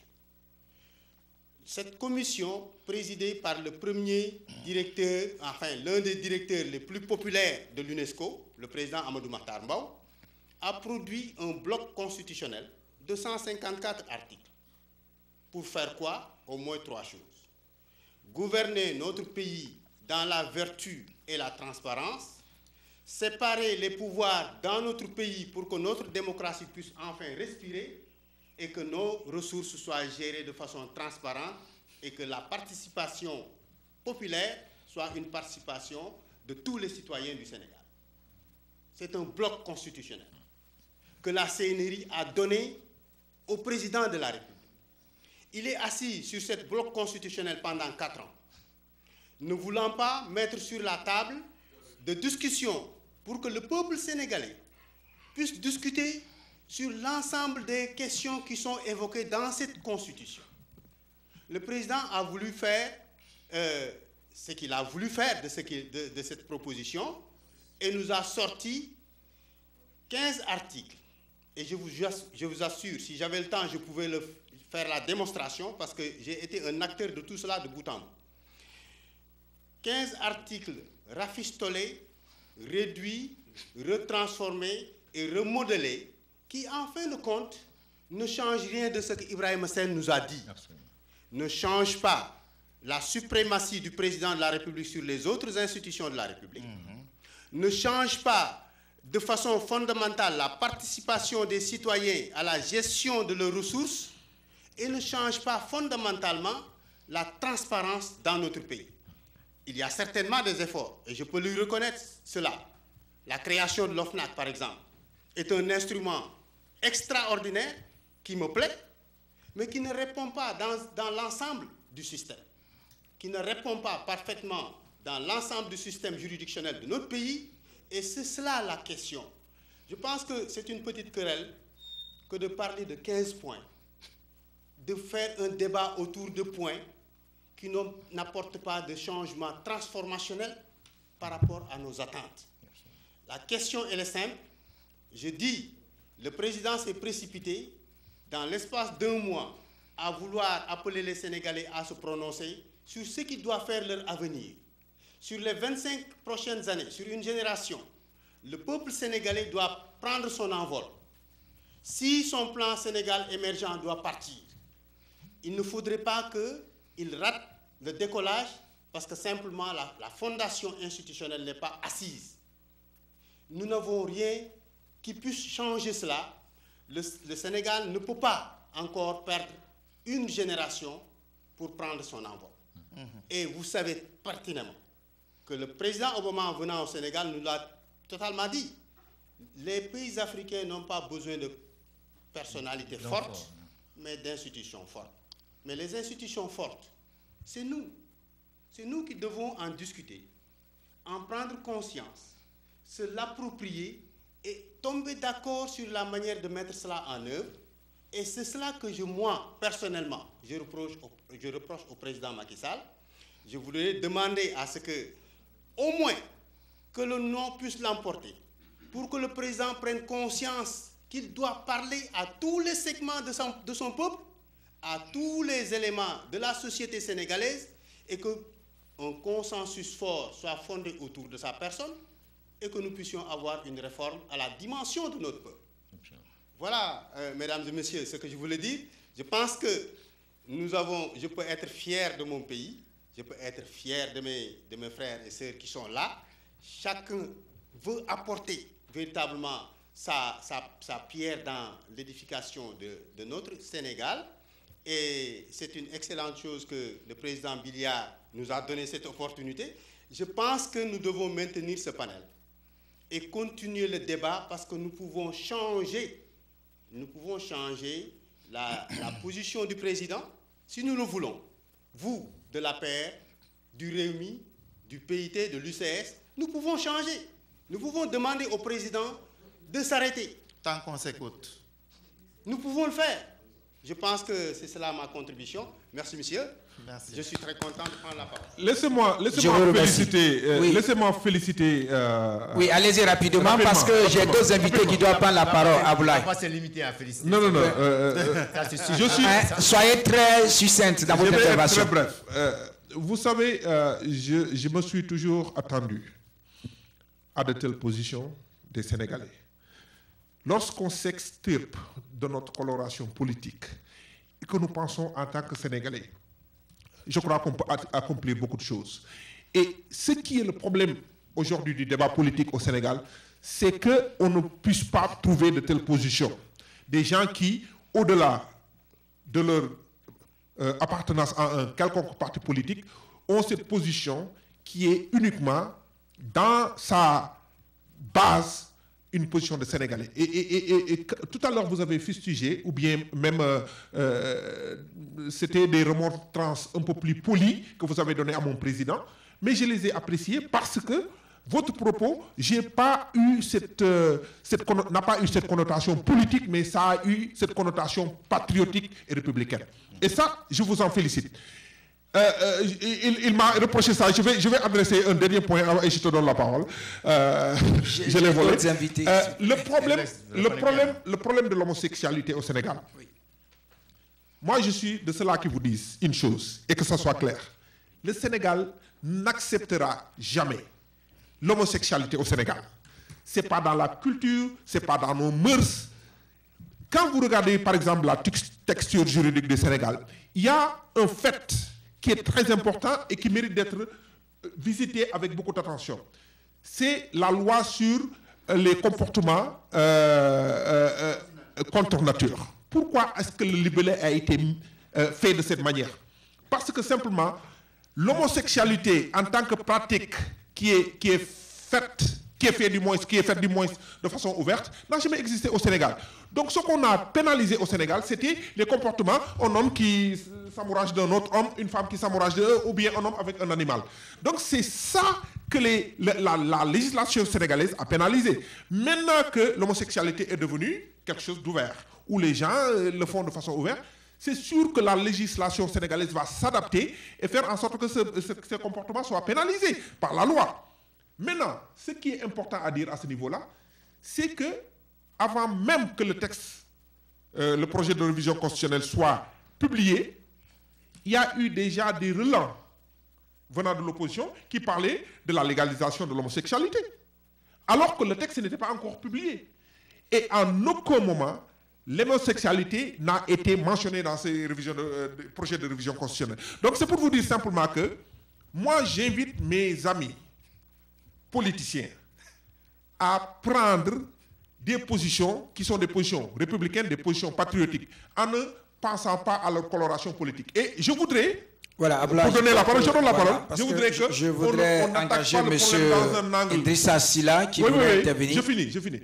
Je ne voudrais pas attaquer le problème dans un angle politique, parce que si on doit attaquer le président Macky Sall, on serait obligé aussi d'attaquer le président Idrissa Seck ou bien Abdoulaye Wade. Voilà, M. Idrissa Sylla, approchez s'il vous plaît, vous allez poser votre question et après nous allons repartir sur le panel. Voilà, avancez s'il vous plaît. Quoi, M. Idrissa Sylla, qui est du PIT, qui aimerait intervenir, je vais lui donner l'opportunité. Voilà, merci. Tout d'abord, je voudrais préciser que je suis à l'origine de l'invitation du camarade Ibrahima Sène. Je le précise parce que tout simplement, quand j'ai été informé de l'organisation de ce débat, je me suis dit qu'il serait peut-être opportun et intéressant que des Sénégalais qui ne sont pas ici à New York puissent prendre part et peut-être intervenir. Et par rapport à ça, j'ai posté l'invitation au niveau de ma page et j'ai personnellement parlé à M. Ibrahima pour qu'il puisse participer à ce travail, qui pour moi est très important. Et je pense qu'il faudra se féliciter de l'initiative de la station. Ça montre que, en tant que station, nous voulons promouvoir le dialogue démocratique. Et je pense que c'est ça le rôle des médias. Et il serait peut-être même intéressant qu'au-delà de ce référendum, qu'on puisse encore se retrouver et discuter. Parce que peut-être nous sommes intéressés au dialogue politique. Et je pense que nous sommes tous d'accord que le président a le devoir de prendre des initiatives pour effectivement ramener cette paix sociale et politique au Sénégal, parce que nous en avons besoin pour le développement. C'est important dans le dialogue politique et démocratique d'être tolérant. Je pense que notre camarade Ibrahima Sène n'a fait rien d'autre que donner son point de vue. De 19h à 22h, il attendait. Non, je pense qu'il faut me laisser terminer. Je ne vous ai pas coupé. Je veux tout simplement dire que la tolérance est une vertu des Sénégalais. Et je pense qu'il faut tout à fait maintenir cette tolérance pour éviter certaines incompréhensions. Maintenant, concernant le référendum, je pense que les gens ont dit beaucoup de choses ici qui se disaient même avant le référendum sur le président. Donc ce n'est pas nouveau. Ce n'est pas des vérités par rapport au référendum. C'est des vérités par rapport à des positions que ces gens ont toujours eues sur le président. Le référendum est effectivement venu. Il y a qui ne sont pas d'accord tout simplement à cause de la question du mandat. Il y a qui ne sont pas d'accord à cause peut-être de son contenu. Mais je pense que les urnes sont là pour tout à fait départager les Sénégalais. Et je suis de ceux qui pensent que ce n'était pas une chose inutile. Je pense que c'est un en fait, point de notre parcours politique qui pour moi est extrêmement important. Parce que Pendant combien de temps les gens ont ruminé et discuté de la question du mandat? 5 ans, 7 ans. Que le président maintenant ait pris la position qu'il a prise, que ces points soient en fait proposés. Personne ne dit que en fait tout est là-dedans, que tout ce que nous attendions est venu. Faudra-t-il maintenant dire que si nous n'avons pas tout, en fait, nous n'acceptons pas, ou tout simplement considérer que nous sommes dans une marche et qu'il faudrait effectivement, au fur et à mesure de cette marche, que les gens puissent en fait participer et prendre position. En fait, c'est tout simplement ce que je voulais dire, tout en remerciant les uns et les autres de leur participation. Bien, je crois qu'il y a longtemps que M. Lamine Sall attendait la parole. Je vous donne la parole. Mais je voudrais que vous nous rameniez un peu, parce que nous tirons pratiquement à la fin de ce débat. J'aimerais qu'on revienne vraiment sur le projet de révision, surtout votre prise de position. Allez-y. Moi, je crois que le Sénégal aujourd'hui a besoin d'une révolution démocratique. Quand je dis révolution démocratique, beaucoup de gens ont théorisé même l'idée d'un gouvernement de transition en 2011-2012. Parce que tout simplement, le Sénégal a besoin de cette révolution démocratique-là, c'est-à-dire d'opérer des changements, de réduire drastiquement les pouvoirs du président de la République, qui caporalise tous les autres pouvoirs. C'est ça le problème du Sénégal, en réalité. Le président de la République, il contrôle l'Assemblée nationale, il contrôle la justice, il contrôle les codes de contrôle et les ressources du pays. Mais on n'a pas de président, on a un roi. Et justement, ce qu'il nous faut aujourd'hui dans notre pays, c'est de revenir aux normes démocratiques. Un président de la République qui est élu, qui a des responsabilités définies par la loi, une Assemblée nationale qui contrôle l'action du gouvernement et une justice indépendante. Une justice avec un conseil supérieur de la magistrature qui gère la carrière des magistrats, pas un président de la République qui est en même temps président du Conseil supérieur de la magistrature. Donc, si je vous comprends bien, M. Lamine, c'est que le projet de révision devait plutôt être porté sur les pouvoirs exécutifs du président. Mais le projet de révision, comme l'ont recommandé les assises, comme l'ont recommandé la Commission nationale de réforme des institutions, la Commission nationale de réforme des institutions, par exemple, pour ce qui concerne le Conseil supérieur de la magistrature, préconise 7 membres, le Conseil constitutionnel préconise 7 membres, dont 3 sont nommés, eux-mêmes ils parlent de cour constitutionnelle au lieu de Conseil constitutionnel. 7 membres, dont 3 sont nommés par le président de la République, 2 par le Conseil supérieur de la magistrature, 1 par l'Assemblée nationale et un autre par le, je crois que le, hein? Par le président et l'opposition. Voilà, deux Assemblées nationales, un membre proposé par l'opposition parlementaire et un autre par la majorité. Donc c'est ça, en vérité, la proposition, même du Yono Yokouté, du projet et c'est vrai. Devenu obsolète. Donc, pour dire que on a besoin de faire ces ruptures-là. Mais prenons les autres points. Le renforcement des droits de l'opposition et de son chef. Pour moi, c'est une théorie. Quand quelqu'un me dit une chose et fait l'opposé de ce qu'il me dit, moi, je prends compte de ce qu'il fait, de son action. Le président de la République aujourd'hui, il a décidé de réduire l'opposition à sa plus simple expression. Le président de la République aujourd'hui, l'opposition avait droit à un groupe parlementaire à l'Assemblée nationale. Mais il a tout fait pour que cette opposition n'ait pas de groupe parlementaire. Et aujourd'hui, il veut nous proposer le renforcement des droits de l'opposition et de son chef. Mais attendez.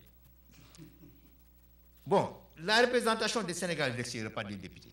Écoute, nous, on a d'autres idées. Pourquoi le président de la République n'a pas consulté les Sénégalais de la diaspora ou leur demander, mais qu'est-ce que vous voulez?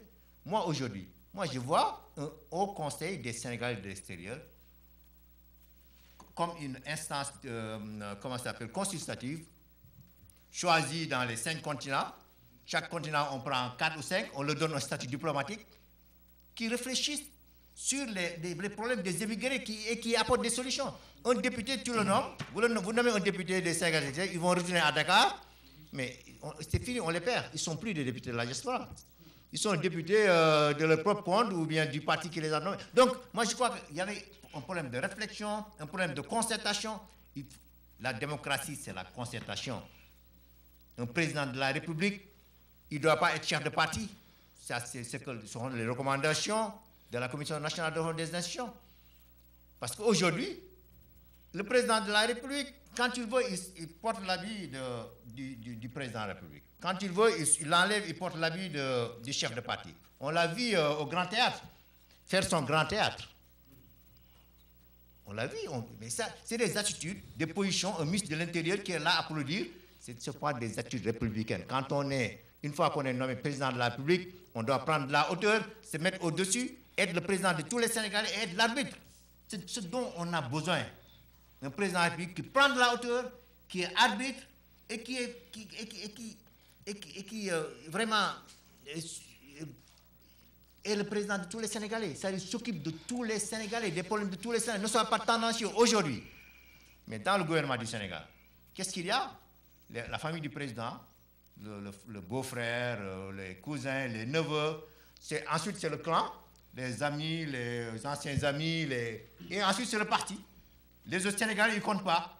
Je ne suis pas encore élu. Hein. Ah oui, oui. Oh, mais vous êtes sur la route. Longue, hein? Après ce débat, certainement, vous serez récompensé. Non, donc c'est comme ça que ça se passe. Et c'est ce qui est dommage. Parce que c'est ce qui est dommage. Parce qu'aujourd'hui, parlons de l'acte 3 de la décentralisation. Une sorte de, voilà, ils veulent, comment ça s'appelle, constitutionnalisation des principes de la décentralisation, etc. Décentralisation. Mais il y a un échec patent de l'acte 3 de la décentralisation. Aujourd'hui, le président, qu'est-ce qu'ils font? Ils transfèrent des compétences aux communes sans que les moyens suivent. Mais on a vu, toutes les communes du Sénégal sont dans des difficultés. Pour revenir aux députés, mais le problème du député, ce n'est pas constitutionnel, c'est dans le code électoral. C'est au niveau du code électoral qu'on règle les problèmes de députés. Un député, si les Sénégalais de l'extérieur doivent avoir des députés. Mais ça aurait pu être réglé au niveau du code électoral. Pourquoi le mettre dans la Constitution? C'est tout simplement pour appâter les Sénégalais de l'extérieur. D'ailleurs, c'est le slogan. C'est les députés, nos députés, hein, voilà, etc. Mais non. Et ensuite, mais en fin de compte, on nous donne 15 points ou qu'est-ce qu'il faut dire de ces 15 points? Reconnaissance des droits, reconnaissance de nouveaux droits aux citoyens. Quels nouveaux droits aux citoyens que tu vas reconnaître? Quels sont les nouveaux droits? Droit à un environnement sain. C'est quoi ça, un environnement sain? C'est consacré par l'accord de Rio depuis 1992. Par la Déclaration universelle des droits de l'homme. Droit sur le patrimoine foncier et les ressources. Et là, les Sénégalais soupçonnent le président Macky Sall, parce qu'il connaît, parce que c'est un géologue. Il sait là où se trouve l'or et le pétrole dans le pays. Ils vont acheter tous ces terres-là où il y a l'or et les richesses. Mais c'est comme ça que ça va se passer. Et je vous dis, le président de la République aujourd'hui est entouré par des intérêts capitalistes.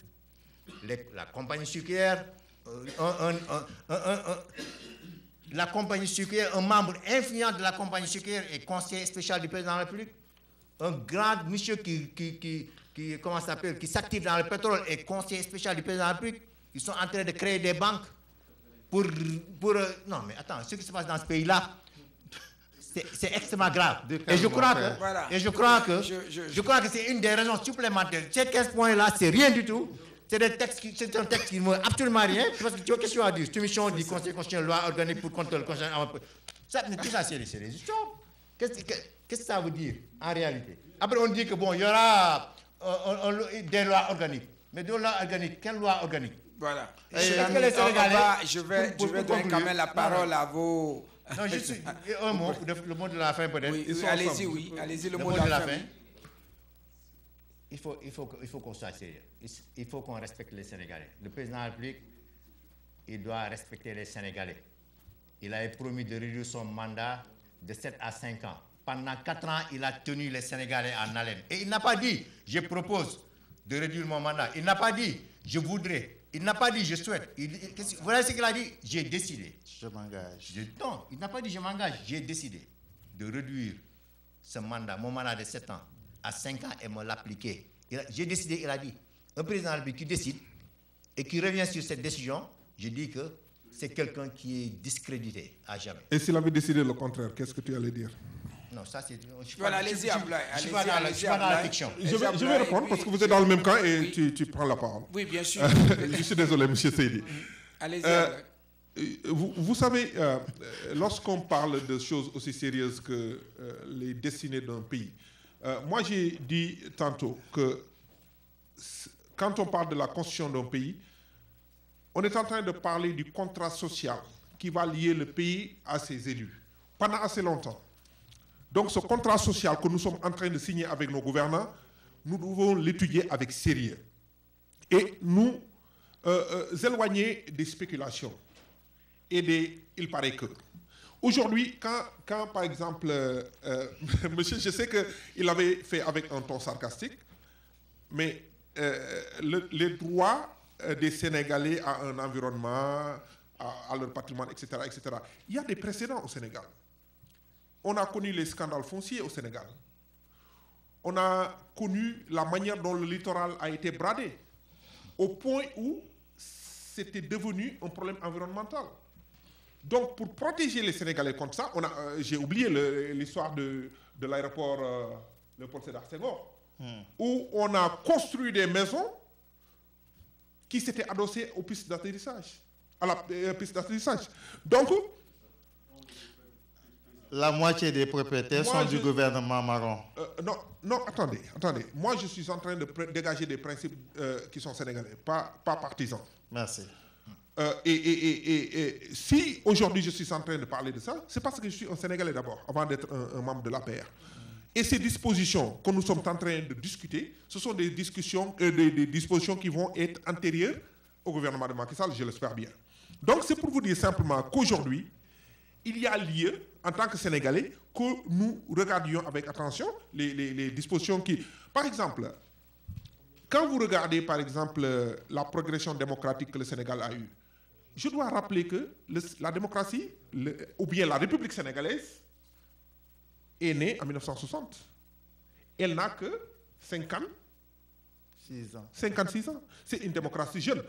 Les États-Unis ont adopté la limitation des mandats en 1951. Auparavant, un président pouvait faire plus de 2 mandats.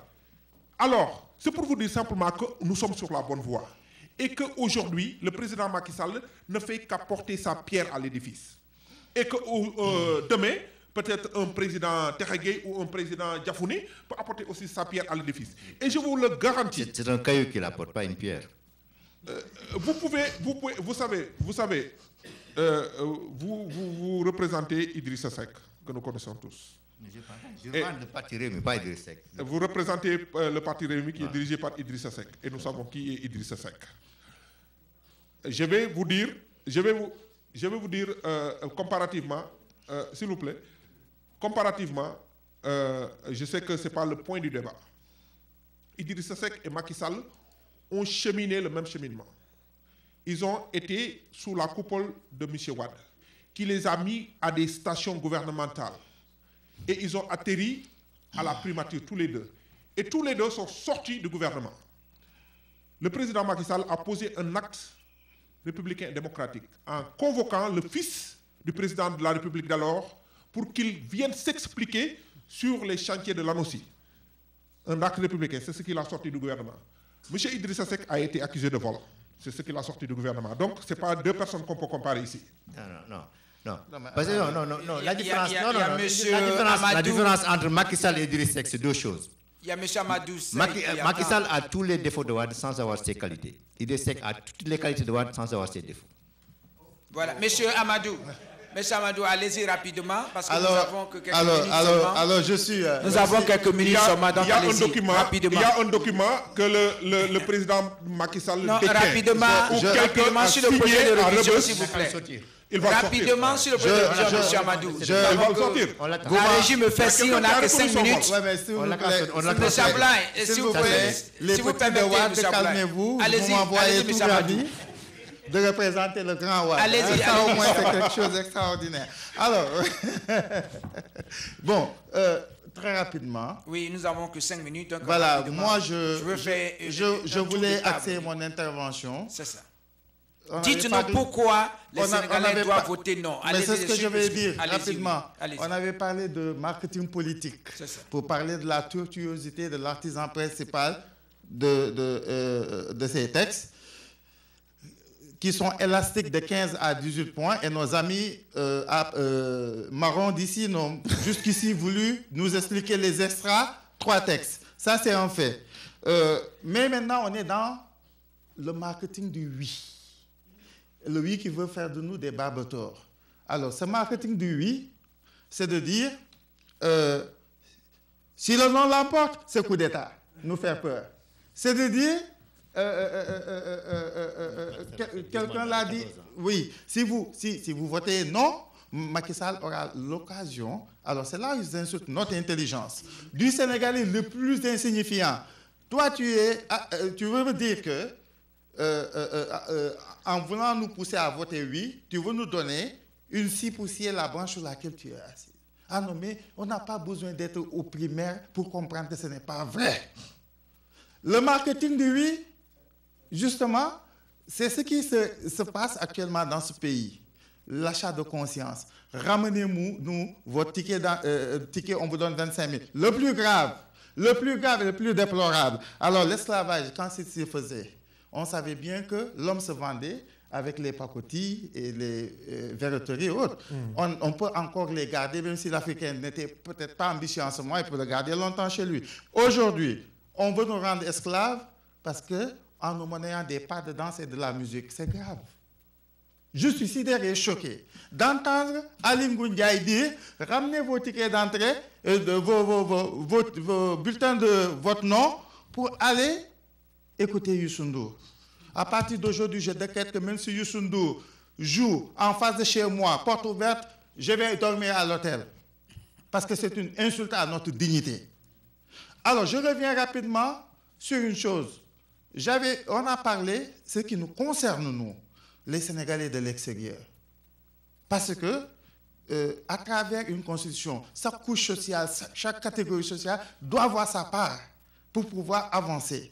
Alors, l'article, j'ai parlé tout à l'heure de l'article 140 de la CNRI, qui dit ceci: le Conseil consultatif des Sénégalais de l'extérieur est saisi par le gouvernement ou l'Assemblée nationale sur toutes les lois ou dispositions réglementaires touchant la condition de vie des Sénégalais de l'extérieur. Le Conseil consultatif examine périodiquement la condition des Sénégalais de l'extérieur dans les pays où ils résident, ainsi que l'efficacité des services qui leur sont rendus par les représentations nationales à l'extérieur, leur participation au développement national, de même que des conditions de leur réinsertion à leur retour. Il est donc manifeste qu'entre l'élection d'un petit nombre de représentants à l'Assemblée nationale noyés dans la grande masse de députés et la mise en place de leur propre Assemblée sous l'appellation de Conseil consultatif des Sénégalais de l'extérieur, tel que décrit par la CNRI, il n'y a pas photo. C'est pour vous confirmer. L'idée que vous venez d'émettre, ça veut dire que l'impréparation, le mépris du pouvoir par rapport aux acteurs sociaux. Nous n'avons pas été impliqués. S'il y a un corps qui doit dire catégoriquement non et non, ça doit être la diaspora. Voilà. Je redonne la parole rapidement. Nous avons que quelques minutes. On me fait signe là-bas. Allez-y rapidement. Je sais que vous voulez que les Sénégalais votent non. Pourquoi? Parce qu'ils ont intérêt à voter non. Ils ont intérêt à voter non pour plusieurs raisons. D'abord, on est face à un chef d'État, à un président incompétent. Le président de la République, Macky Sall, a prouvé son incompétence à plusieurs niveaux. Même l'organisation de ce référendum-là montre encore une fois de l'incompétence. Son incompétence, dans tout ce qu'il touche, son incompétence apparaît. Il a plongé le Sénégal dans les 25 pays les plus pauvres du monde. Aujourd'hui, sa famille est au cœur de la gestion du pouvoir. C'est une gestion clanique et familiale. Aujourd'hui, les Sénégalais souffrent. L'opposition souffre. Les opposants sont mis en prison. Les Sénégalais ne peuvent plus marcher. La presse est comment ça s'appelle, corrompu. Je crois que Macky Sall, des fois, j'ai comme l'impression que c'est le damné de la classe politique sénégalaise. Mais peut-être que c'est une bonne chose aussi pour les Sénégalais, parce que ça nous a permis de découvrir l'homme, de voir en réalité, comme disait l'autre, je plains les gens qui ont l'air intelligents. On lui dit pourquoi? Il dit parce que c'est une promesse qu'ils ne pourront pas tenir. Et Macky Sall, effectivement, je plains les hommes qui ont l'air d'hommes d'État, qui donnent l'impression d'être des hommes d'État. Parce que tout simplement, c'est des promesses qu'ils ne pourront pas tenir. Donc, le vote dit non. C'est vraiment le vote intelligent, c'est le vote utile pour le Sénégal. Je vous remercie. Voilà, M. Aboulaye Ndao, je sais que vous plaidez pour le pour.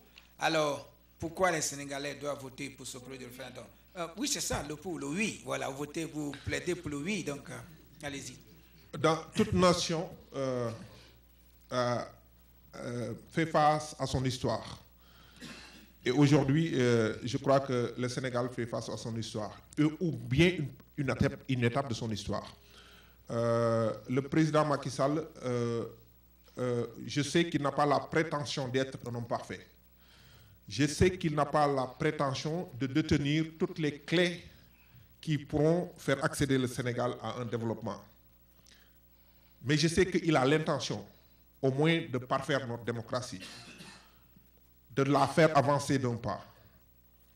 Et je crois qu'en tant que chef d'État, qui est appelé à diriger sa nation à l'heure où nous nous trouvons, il a les bonnes intentions. Et quand vous lisez le texte, et tout à l'heure, quand tu parlais, Georges, je crois qu'il y a un effet qui a été apporté par votre intervention. Lorsque vous aviez demandé à nos co-débatteurs de revenir sur les 15 points. Pourquoi? Parce que c'était un procès politique du président Macky Sall, mais ce n'était pas une examination profonde des 15 points qui sont libellés dans ce texte. Parce que quand vous regardez le texte dans son essence, c'est un texte qui a de la valeur et qui peut apporter un plus à notre démocratie. Est-ce qu'aujourd'hui, il y a des choses qu'on pourrait modifier? Certainement. Les Sénégalais ont été interpellés par un certain nombre de points. Est-ce que l'homosexualité va être légalisée au Sénégal? C'était une question importante qu'il fallait toucher du doigt. Parce que ça interpelle notre culture et l'essence de notre pays. Est-ce que le mandat du président de la République va être réduit de façon permanente? C'était une question qu'il fallait adresser.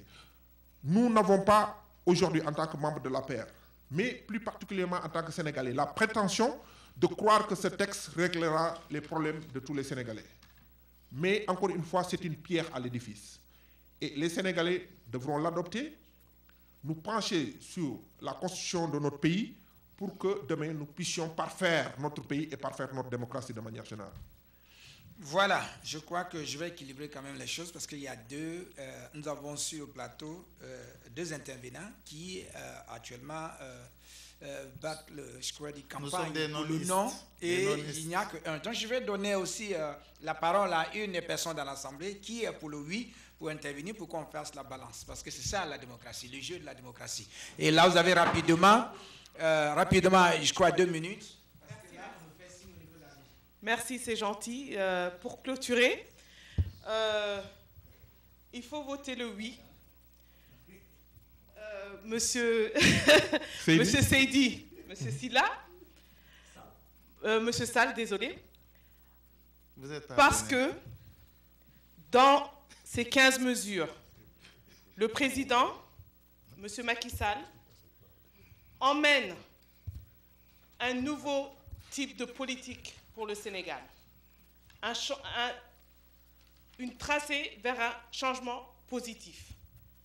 Et vous avez énuméré quelques points, mais vous n'êtes pas parti en profondeur, parce que partir en profondeur, peut-être, vous induirait en erreur, mais je vous félicite quand même d'avoir eu le courage de venir sur ce plateau pour Bien. défendre votre Non, position. Non, votre position. Mais vous savez pertinemment que le oui est la solution pour le Sénégal. Merci. La solution pour tous les compatriotes. Et donc, je voulais revenir sur quelques points, mais bon, le temps, on est contraint par le temps. Donc, M. Ndao a bien il a avancé sur le débat, il s'est bien prononcé sur les débats. Donc, je vais seulement dire à nos téléspectateurs de voter le oui, de lire les 15 mesures. Les 18. Les 15 mesures. On vous a proposé les 15 mesures. Et de s'en tenir à ces 15 mesures et de comprendre que ces 15 mesures-là, c'est pour notre futur, notre liberté de nous exprimer. Et comme vous le voyez, vous avez eu la liberté de vous exprimer parce que vous avez fait une campagne qui, malheureusement, n'a pas réussi, parce que le oui l'emporte. Merci beaucoup.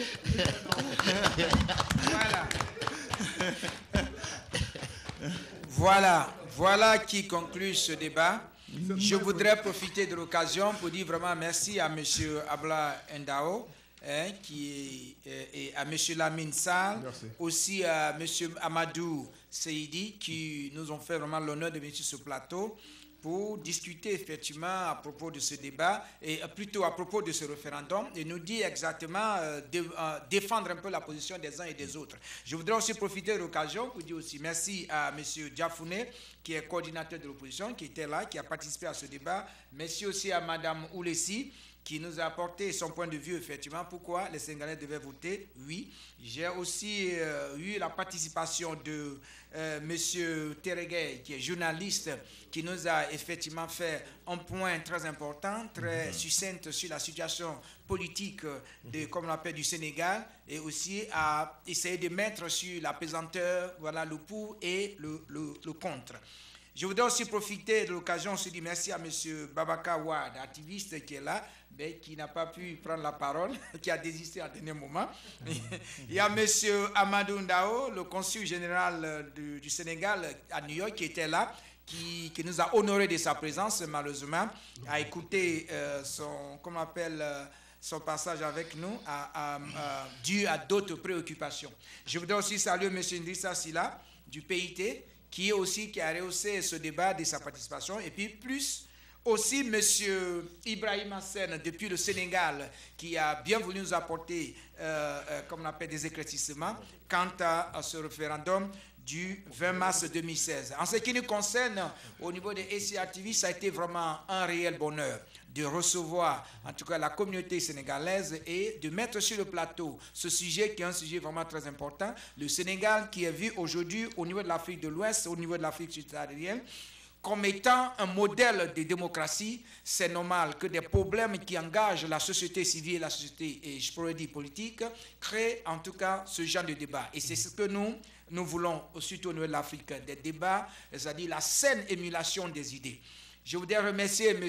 Jean-Bélia Lucien qui a bien voulu offrir les locaux de SCA TV pour organiser ce débat. Je voudrais aussi dire merci à toute l'équipe de SCA TV qui m'ont rejoint pour l'organisation de ce débat. Je vous dis merci, et à vous, chers téléspectateurs, et vous qui nous suivez de partout dans le monde, ça a été vraiment un bonheur de vous recevoir ce soir, et on se retrouve à la prochaine. Au revoir. Merci bien, c'est nous qui vous remercions. Après l'élection, on reviendra. Bien sûr. Mais écoute,